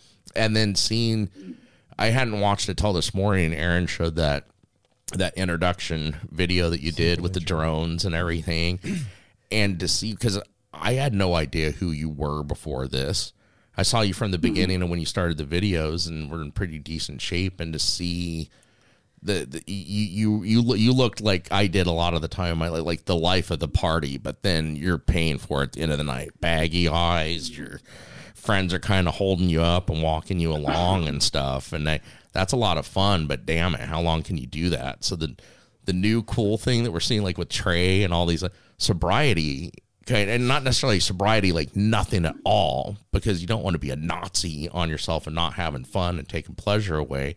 The cool thing is like not needing to be all fucked up. That's a little harder to do, and it's funner in the end because you actually remember things. I'm sure you did. How many times did you party with your friends and the next day, not blackout drunk, but they're like, dude, you fucking tripped over the fucking thing and almost did a header. And you're like, what? That's not fun at a certain point. But I mean, that's why I just want fucking congratulations, dude, for what you've done. Seeing that video this morning really hit home because I didn't know who you were that heavy. I mean, you were for your frame and everything. It was like, holy shit. If you continued on that path, you weren't going to be around a long time. And sure. Now you're healthy. What you said brings up, what's funny you say that is, so like when I started making the video, I texted like my friends in these different friend chats that I have. I said, hey guys, do you have any like old footage of me looking fat and ridiculous and being like a drunk asshole? And they were like, it was like ding, ding, ding, ding, ding, ding. My phone just lit up. It was like, they're like, yeah, we have lots of that, sir. Like, we have lots of embarrassing stuff of you, like for sure. Yeah, I was like, oh, okay, you've been sitting on this stuff. It's like, yeah, this has been you don't share photos of somebody that you're friends with when they look terrible, right? Like you don't say, hey, check this out, you looked like shit last night. So they had all these things in their phones that were like, ugh, a little bit, squeamish about showing me. Yeah. But when I asked for it, they were like, oh yeah, we got plenty of that. So and we're probably glad you asked, dude. Look at this. Yeah. And I'm glad, it really looking at myself in that way is like, you don't need more inspiration than that. Like that's going to make me go for a run every day for the rest of my life. I think, you know what I mean? Like I can look at those photos and I can watch that video. And I also went through I had gout extremely bad. And I didn't tell that part of the story. I think I plan on doing it at some point, but I had gout so bad that I was like in a wheelchair. Oh, like I couldn't walk. Like it was intense. And so like I had some pretty bad health things where like it wasn't even up to me to quit some of my habits. The doctor was like, bro, if you want to walk, like you got to chill out on the drinking and the eating. So, you know, that was kind of how the whole health journey started. So That's what a year ago when I started dancing, I wasn't as heavy as I had been because I had gone through these other health things, but I had never exercised. That was kind of the last piece of the puzzle. I had just cleaned up my eating habits and drinking habits a bit, which helped a lot. And that's also a good place to start. You know, I did like the keto diet for a little while, and I tried some of the fad diets and did some of this stuff. And, you know, what I found and what I'll tell anybody is you could do any of those diets. They're not sustainable. You have to incorporate exercise into the routine to, you know, maximize your kind of health and any benefits you'd get from that diet. So, yeah, I don't know how I got to that place, but no. Well, what you just said is exactly where I'm at right now. I've always been a person that like exercise. Like my first name's Jim. I just joked about it this morning. I was always like, I don't need to go to the gym. I am a gym. Ha ha ha. Have another cocktail. Like, you know, yeah. I'm like I said, 51, and for a month and a half now, for the first time in my life, started using MyFitnessPal. I like never in my life didn't give a shit, didn't want to, like hated the idea of you were anathema. Like, dude, I eat what I want. Fuck you, I'm fine. Now that I'm tracking calories, sugar, sodium, everything, I've gotten to feeling a lot better just through my diet. And now I'm at the point right now, like I said, I just got a rowing machine 2 days ago. And it's you know, it's something you got to find what you enjoy. And that's the hardest part is realizing that too. It's like, yeah, you got to exercise. You can't just fucking sit around. It doesn't matter what you eat or do. You got to exercise. Mel, why were you crying? What is a city without its music? The legacy of the New York Philharmonic is incredible. Nearly 2 centuries of history. That's a lot of music and a lot of stories. I was sitting on stage for the very first time thinking, I can't quite believe this is happening. Join me, Jamie Bernstein, as we explore the history of the New York Philharmonic. It's the NY Phil story made in New York, a podcast about a city, its people, and their orchestra. Listen wherever you get podcasts. I'm just super emotional about this whole thing. I feel like we're looking at you, Mike, through like a fast forward lens.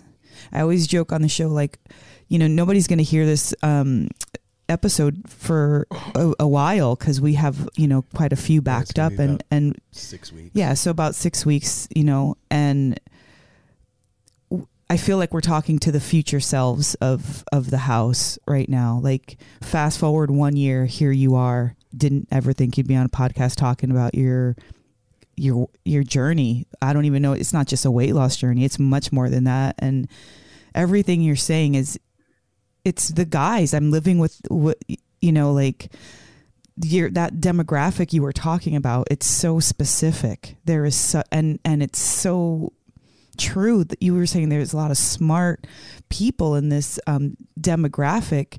And so it's really challenging to pull them out of those mindsets because there's so many ways that they can snake their ways into justifying it.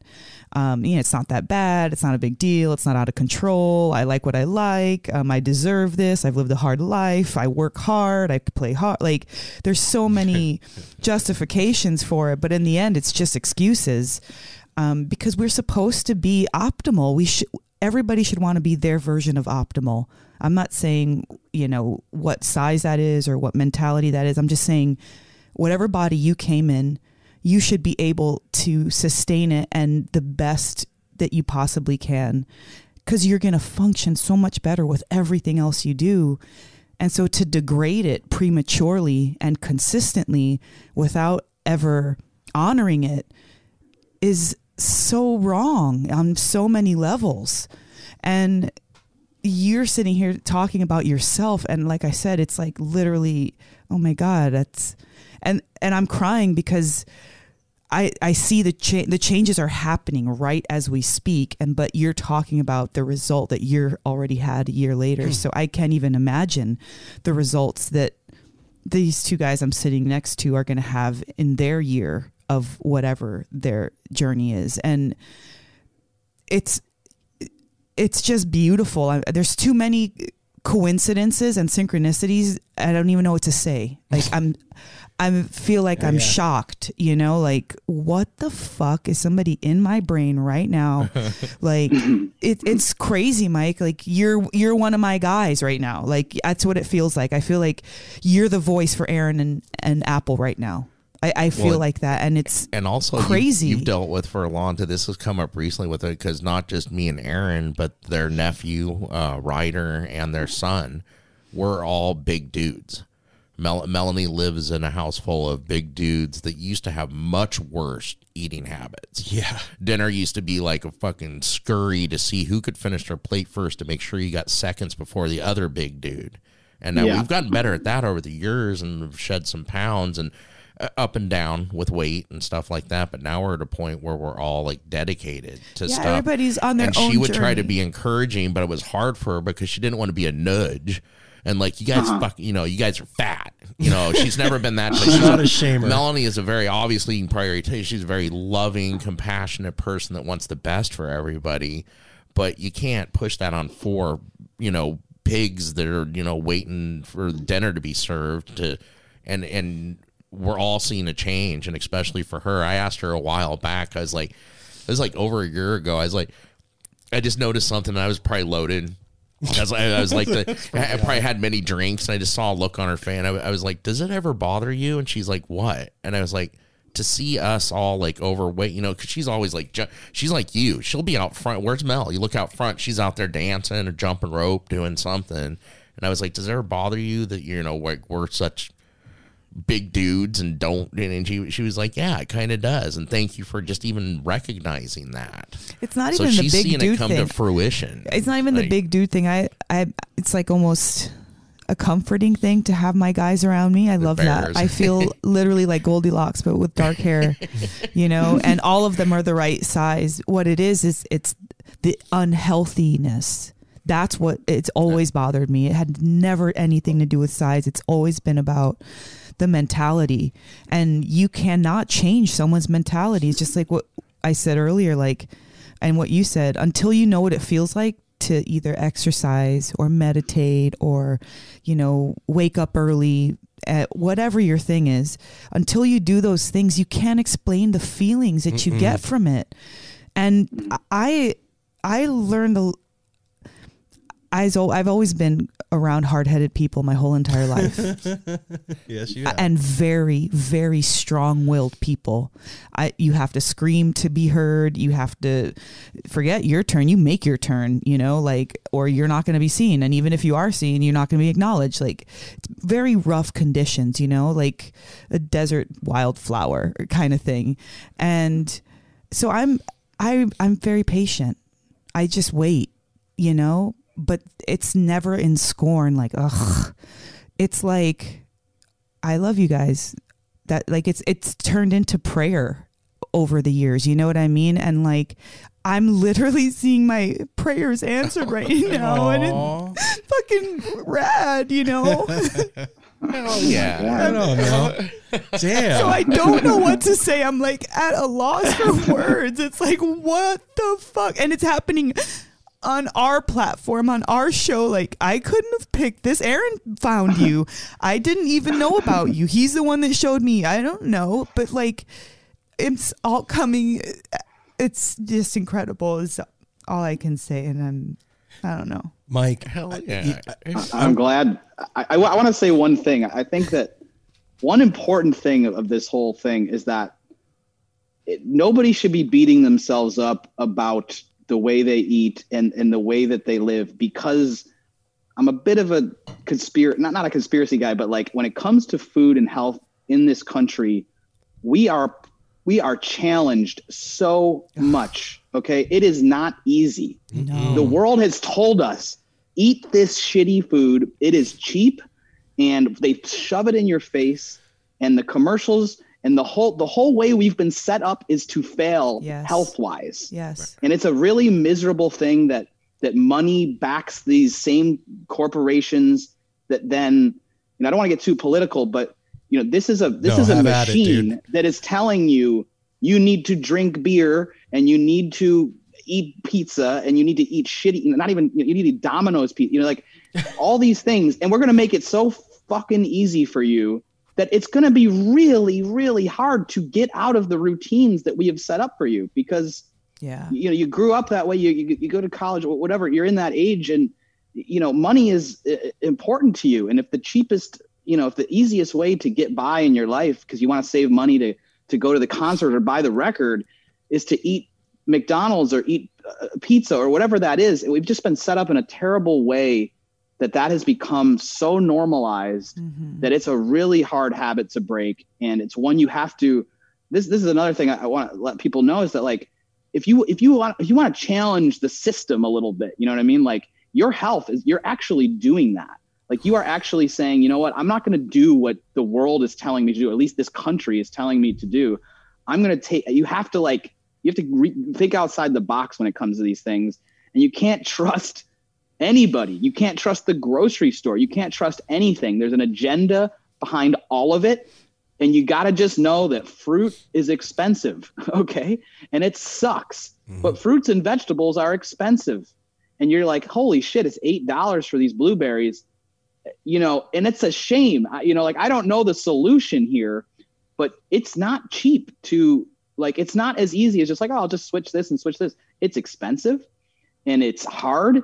And the rest of the world and all of your friends and everybody in life is telling you to do the opposite thing. And it's not their fault either. They've just been, they've been nurtured this way. And it's a very, very hard thing. So I don't want anybody to beat themselves up that's sitting home like, oh my God, I'm depressed because I've been eating like shit and I've been partying and like, I need to get my act together. And like, I agree, Mike. You're right. It's not your fault. Like, it's not like you've been set up to fail in the way that this country treats food. And, I'm going to bring like some more dietary type stuff into Jamband workout. I haven't done it yet, but like, I do have a, sort of a philosophy when it comes to that kind of thing. And I think, like you said, this culture of smart people, if you could think about it in a different way, where it's like, you know what, I'm going to be counterculture the way we all are.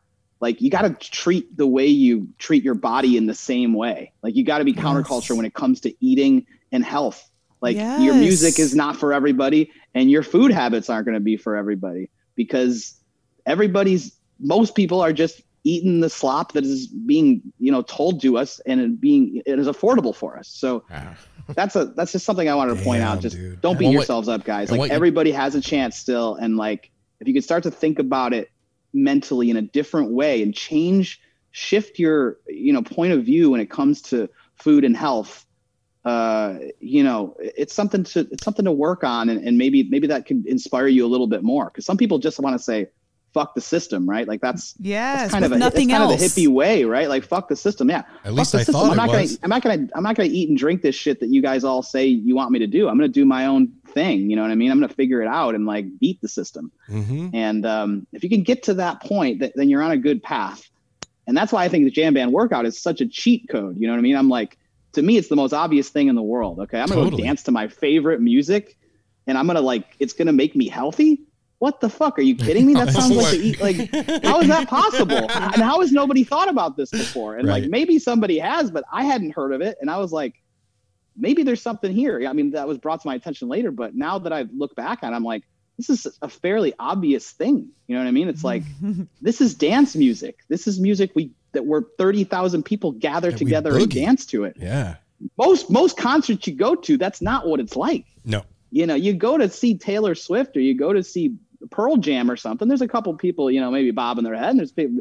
You go to a Fish show or a Dead & Co show. It's fucking on. If you're not dancing, you're the minority. The oddball. Yeah. And so it's a fairly obvious thing. There's not much other kind of music where like you just naturally want to dance to it. And if you can get into the jam band scene, the really cool thing for me is like friends of mine that don't listen to jam bands have. A friend of mine sent a video of him and his family, like him and his daughter and his wife dancing. And they're like, we don't really understand what we're listening to, but we're like getting into it. It's cool. Like, I'm like, yeah, dude, I'm picking the sickest jams. Like, I'm picking things that if you're a musician or you appreciate music at all, you're going to be hard pressed to not like this version of this song. Cause I'm picking the gems here. So, it's again, another gateway drug into jam band music. Be like, yeah, I kind of like this actually. And it's like, all right, join the cult here. What was your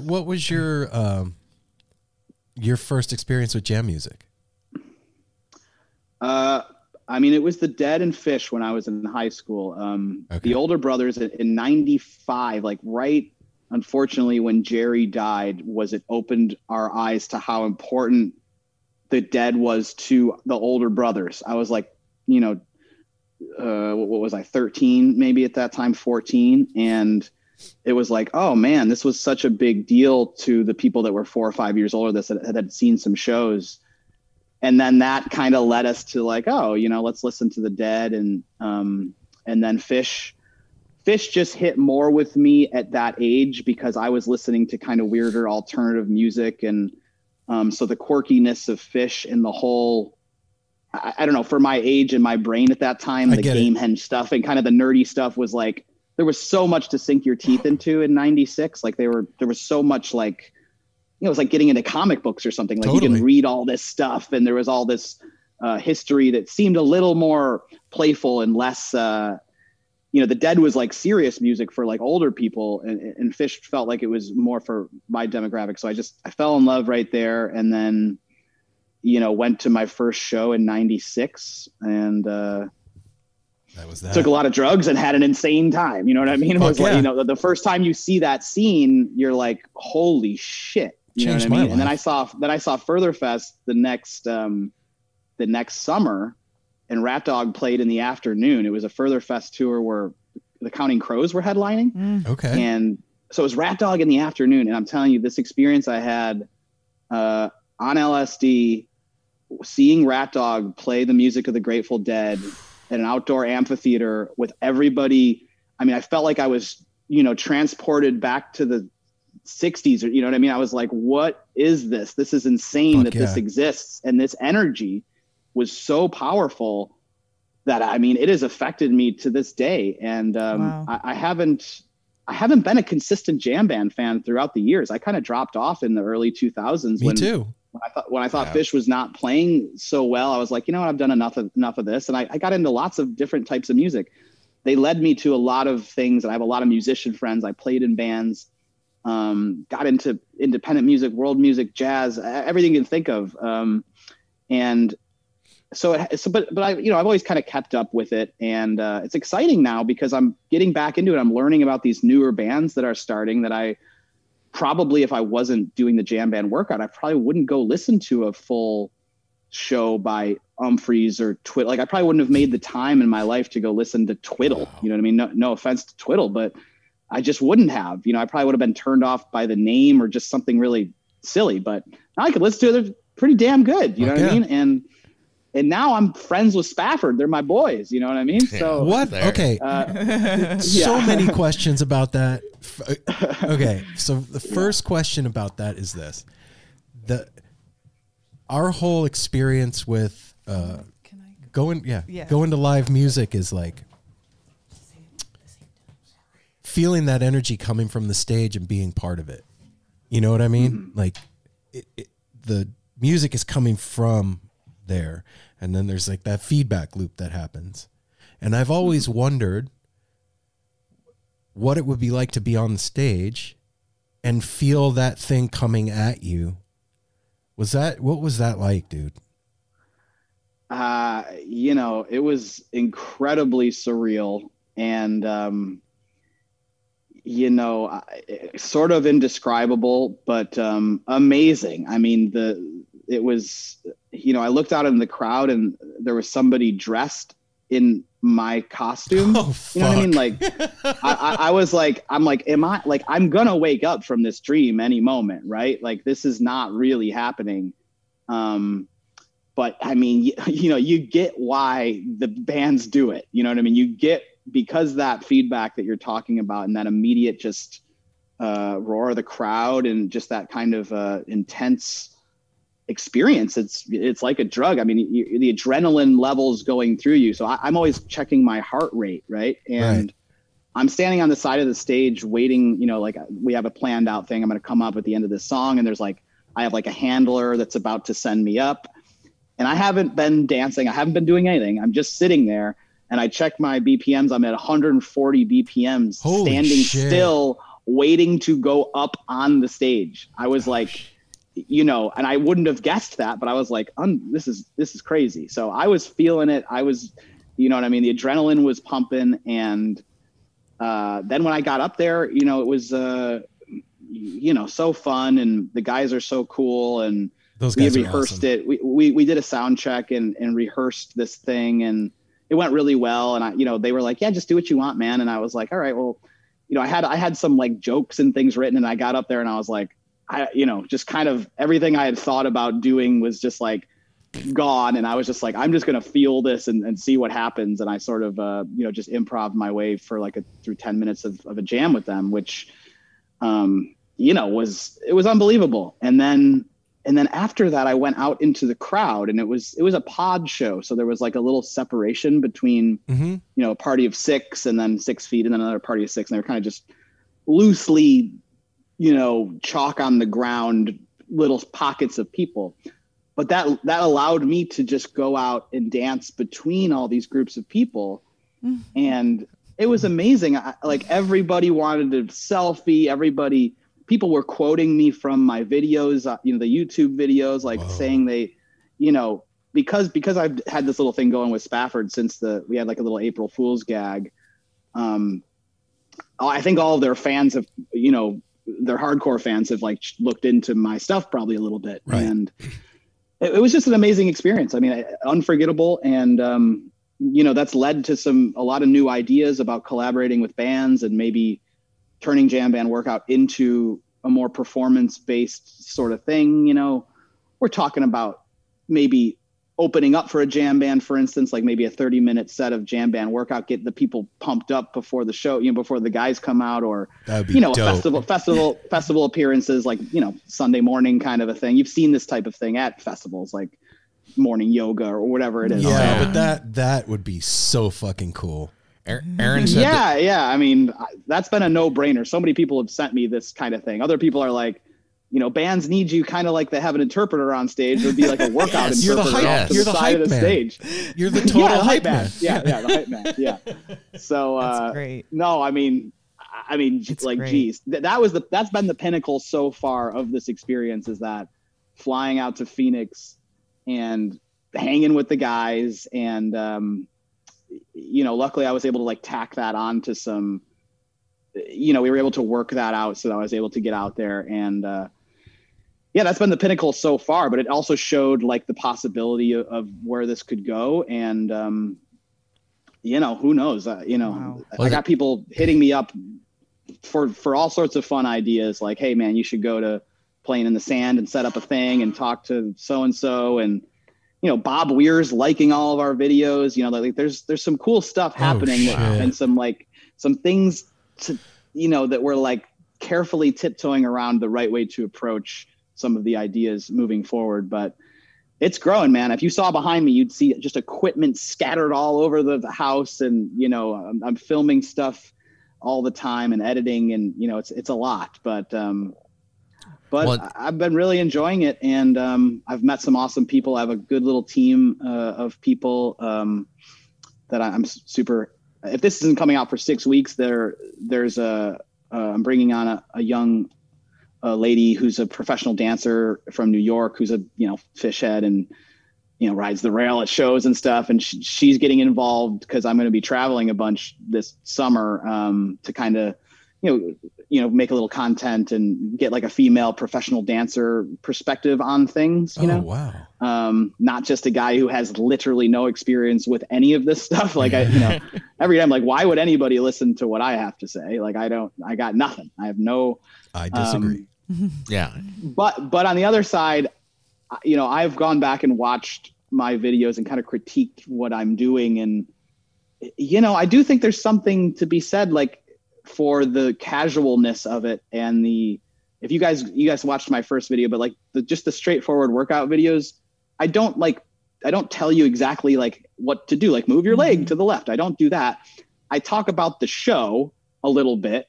I talk about the jam and the guitar solo and what I like or what I remember if it's a show I've been to or one I've listened to a lot.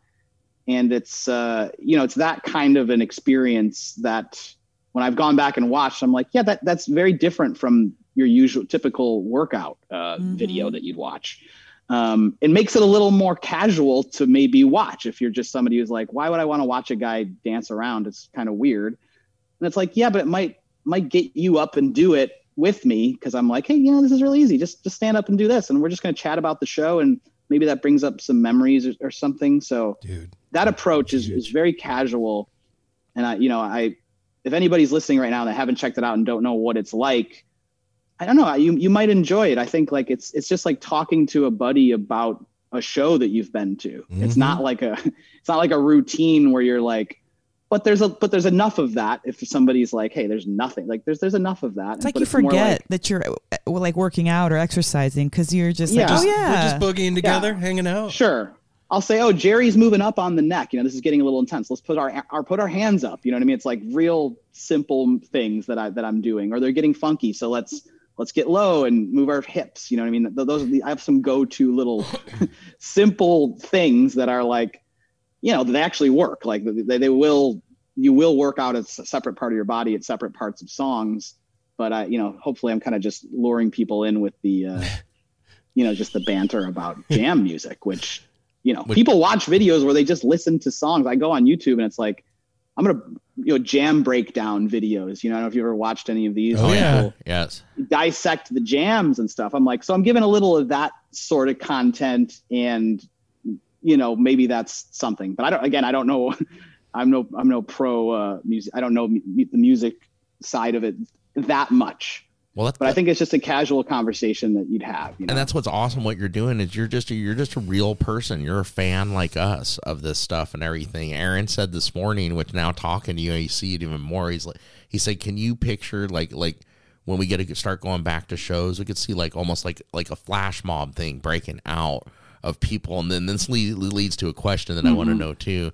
Of like the color, because we already wear tie dyes and everything, but then you're bringing like the workout, the headband, and other colors into it. And watching the video this morning, here's the question: has your wardrobe began to grow even more through this? Because there's like the sock collection, the shoe collection. Is this something you always did, or does this come from doing the show? This is all, that's all jam band workout related. Okay. What happened was the daily videos, I was like, I only had a few, I had a handful of things that I work out in. Not everybody has lots of things. And as the thing started to grow, I had the idea. I definitely was wearing headbands as just utility. I liked that it kept the sweat out of my eyes. I was literally using headbands, and I had a few from, like, I bought like in like a tennis tournament or something. I thought I would buy a souvenir headband. So I had a few, and I started using them, and they're just, getting ratty from using the same ones every day. So I was like, I'm just going to go on Amazon and look up headbands. It's like, oh, you can buy a pack of, 30 different colored headbands. Okay, let's see what that looks like. Okay. And then that was like, I really liked the shoes I was wearing, which that's a big part. These Vans, these really specific. I wanted to ask you about those. They're kind of athletic Vans, and we're working on the Van sponsorship, but they're like, they're shoes that I run in and I can work out in, but they're really comfortable, and they're like, have like a really cushy sole, and they're like a mesh, sort of like a Nike sort of athletic shoe, but they're Vans. So they're, I don't know. To me, that's a little bit cooler, maybe. I don't know. But so I found on eBay, they have all these different colors of this shoe that like, there was like special editions and things that had come out over the last couple of years of all these different colors. So then the bold color thing just sort of started happening, and I was like, oh, okay, I can mix this color with that color. And then I also run a little record label, so I've been used to buying kind of bulk merch for that. And so I go to this website where it's like you can buy blank different colored shirts and stuff for like very affordable prices. And again, I was just like, all right, give me one of all of them. You know what I mean? And like, it was like 20 tank tops, of all these different colors and stuff. And then I've just just been having fun. Dude, it's become an aesthetic thing that's like, now I can't not do it. I am wearing a tie-dye today. You keep painting yourself into a corner where you got to keep doing exactly. Listen, the amount of tank tops and shorts and shoes I have is out of control. And when I have to travel now, and I know that I'm going to be traveling for a couple months, it's like, how many do I need to bring? Like, I don't know. Like, are people going to be mad if I'm wearing the same color shirt? No. Like the expectation is enough. You're going to need a wardrobe assistant.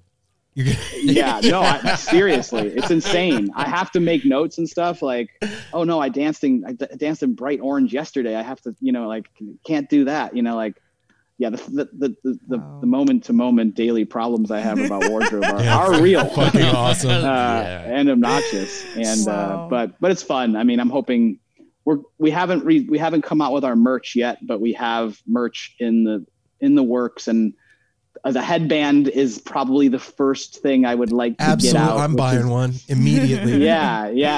No, I'll send you one. We'll still buy some anyway. Still buy it. Yeah. Thank you. Yeah. My manager, she's like she wants us out on Shakedown. I mean, she next summer she wants to really go for it. And, so we got some really fun. I have the guy who designed our logo and stuff. He's a cool designer, and he loves it and is having fun with. We have all these cool designs for merch and stuff. So that's exciting. It's a lot, but it's cool. Excited for you. Yeah, man. and it's good to talk to you like in the midst of it. This is like you're right in. Yeah, we're not 2 years into this. Yeah, it's fantastic, and what you're doing is super inspiring to me. I'm so grateful that you've shared and are sharing the unfolding of your life. It's really just your stories, your life, and it's been great. And thank you. Next time you're in Portland, man, please let us know. I know it fell through last time, but we got to have you over, man. I mean, it's just inevitable. You need to come hang out and Jamband on the porch, man. Jamband. Absolutely. We'll film a video. I'll get you guys all dancing. Okay. And, I mean, it doesn't take much, honestly.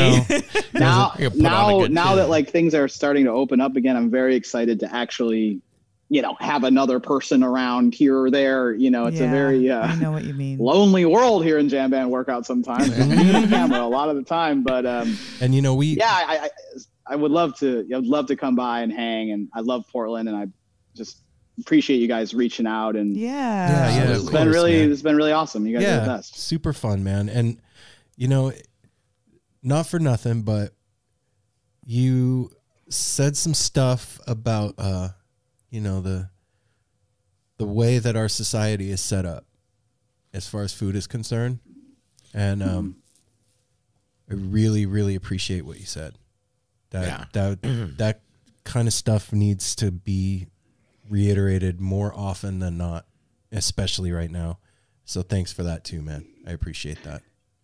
Yeah, no, I don't mean to be preachy. 100%. I don't mean to be preachy, but I think people that probably listen to this podcast are, like I said, they're smart people, and I just don't think it's a thing people talk about or think about that much. And it takes something like this happening to me for me to even realize it. And I just want to share that kind of stuff, because I do think that the community they can see through that shit. You know what I mean? Just sometimes it needs to be pointed out to them. They're looking at everything else in the world politically and seeing through that. Yes. But it's while they're taking a bite of this fucking hamburger from God knows from DoorDash, where it came from. It's just like, that part of it, which is literally the most important thing for them, is their body and their life. That's where your priorities should become first. Then let's help save the world. Yes. Let's help out in any way we can and save the environment and all these other things. But it starts, you got to be alive to do that. So you got to be sharp and you got to be healthy. So you need to feel good physically. And food has been turned in what you said. Food has been turned in all these commercials, all the stuff. This is going to make you happy. It's like a cheap fucking drug. It's like, here's this cheap ass thing that you're going to get like 3 seconds of pleasure from. And then you're going to feel like you need to run for the border. Leave it at that. No, I just appreciate that, man. Thanks, Mike. And like I said, I'll shoot you my cell number. I don't know if I've given that to you, but I'll shoot that to you through IG.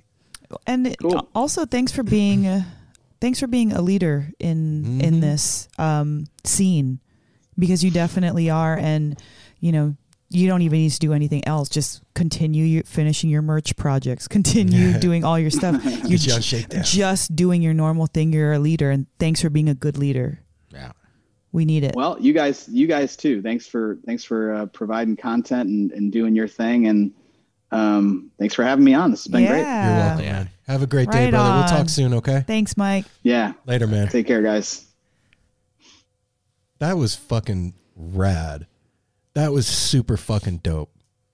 Yep. Thanks, Mike. Yeah, thanks, Mike. And again, this is another one of those Thanks. that came to us, and like it couldn't be more synchronous. Like the moment that it comes, It's almost these like there's a things. guy that's like Reaching out to people. setting all this shit up. That's like conducting. Yeah, I picture what's like going on. I picture It's like weird. I picture kind of a hippie like Zeus up above us. It's like sitting back, and he's got a whole file cat, and he's like, Oh yeah. oh. I picture him with like a beard, kind of got a like conductor's white hat, and Circles you around the sun know- T-shirt. It's weird. Anyway, yeah, everybody, that's Mike from Jamband Workout.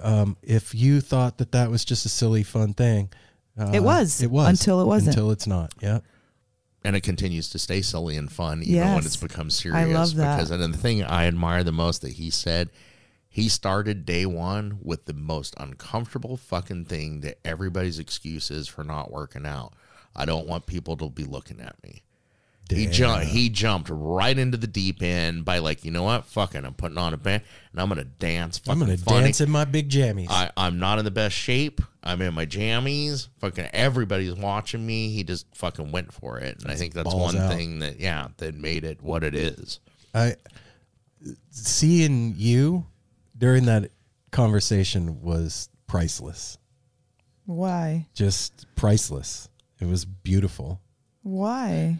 Just was. Just Your reaction to that. You made me tear. Me You were too. making me tear.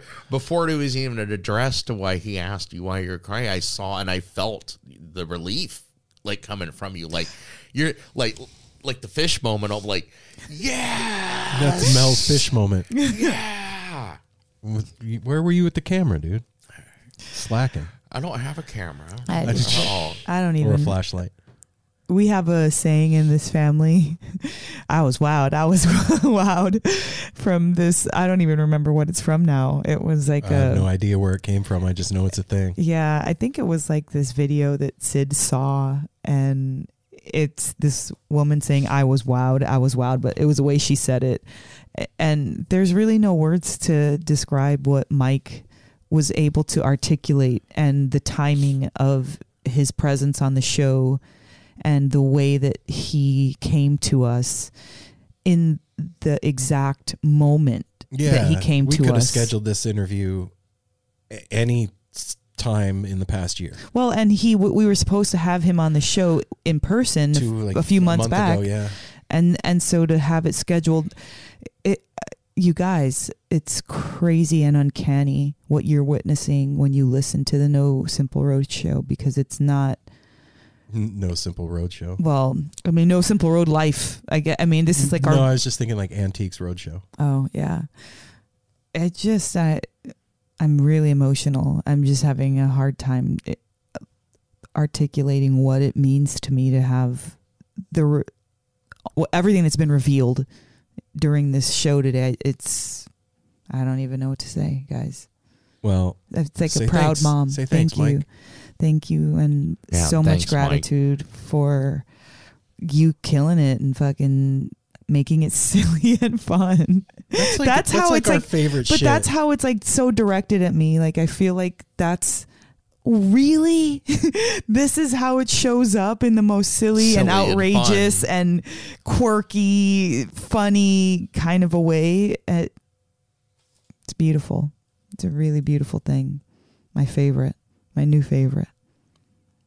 All right, everybody. That's a good note. Go follow Jamband Workout. Absolutely. Follow No Simple Road. Do all the things. You all. Stay tuned. Sponsors and things and whatnot. And we'll be back eat next healthy, week. exercise, hydrate. Damn. All Apple that. said that. You guys, that's like... Anyway. Go do it. Yeah. We'll be back next week. We love you guys. Don't be too hard on yourself. We're going to go relax and enjoy Saturday. So see you guys soon. Peace. Peace.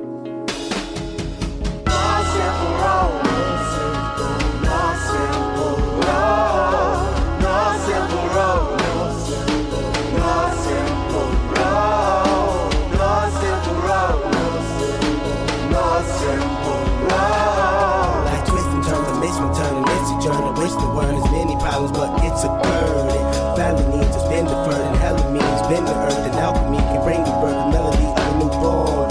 So persistent, so resistant, so insistent, so commitment, so resilient, or haven't you learned?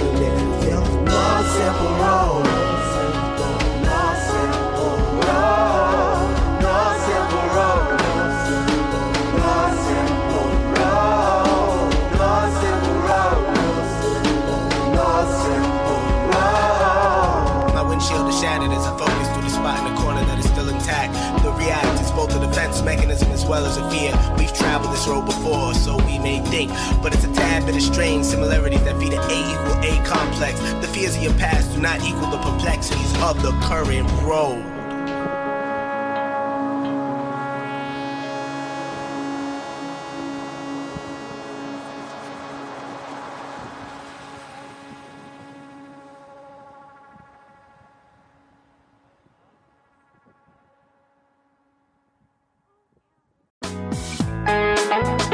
Hey listeners, I want to tell you about the April-May 2023 issue of Relics magazine. Features a Dave Matthews Band cover story with additional articles and interviews with The National, Graham Nash, Wayne Shorter, ALO, Ivan Neville, our friend Eric Krasno and Stanton Moore, Marty Stewart, and much more. Check out the latest version of Relics and subscribe now at relics.com/DMB. Thanks, Relics. Hi, this is Henry Kay, host of the #1 music history podcast, Rootsland. Come with me on a journey to Kingston, Jamaica, where we explore the world of reggae music and the untold stories of some of the genre's greatest legends. From the ghettos and tenement yards where the music was born, to the island's iconic recording studios. We are so excited to team up with Osiris Media, the leading storyteller in music, because as you'll hear, sometimes the story is the best song.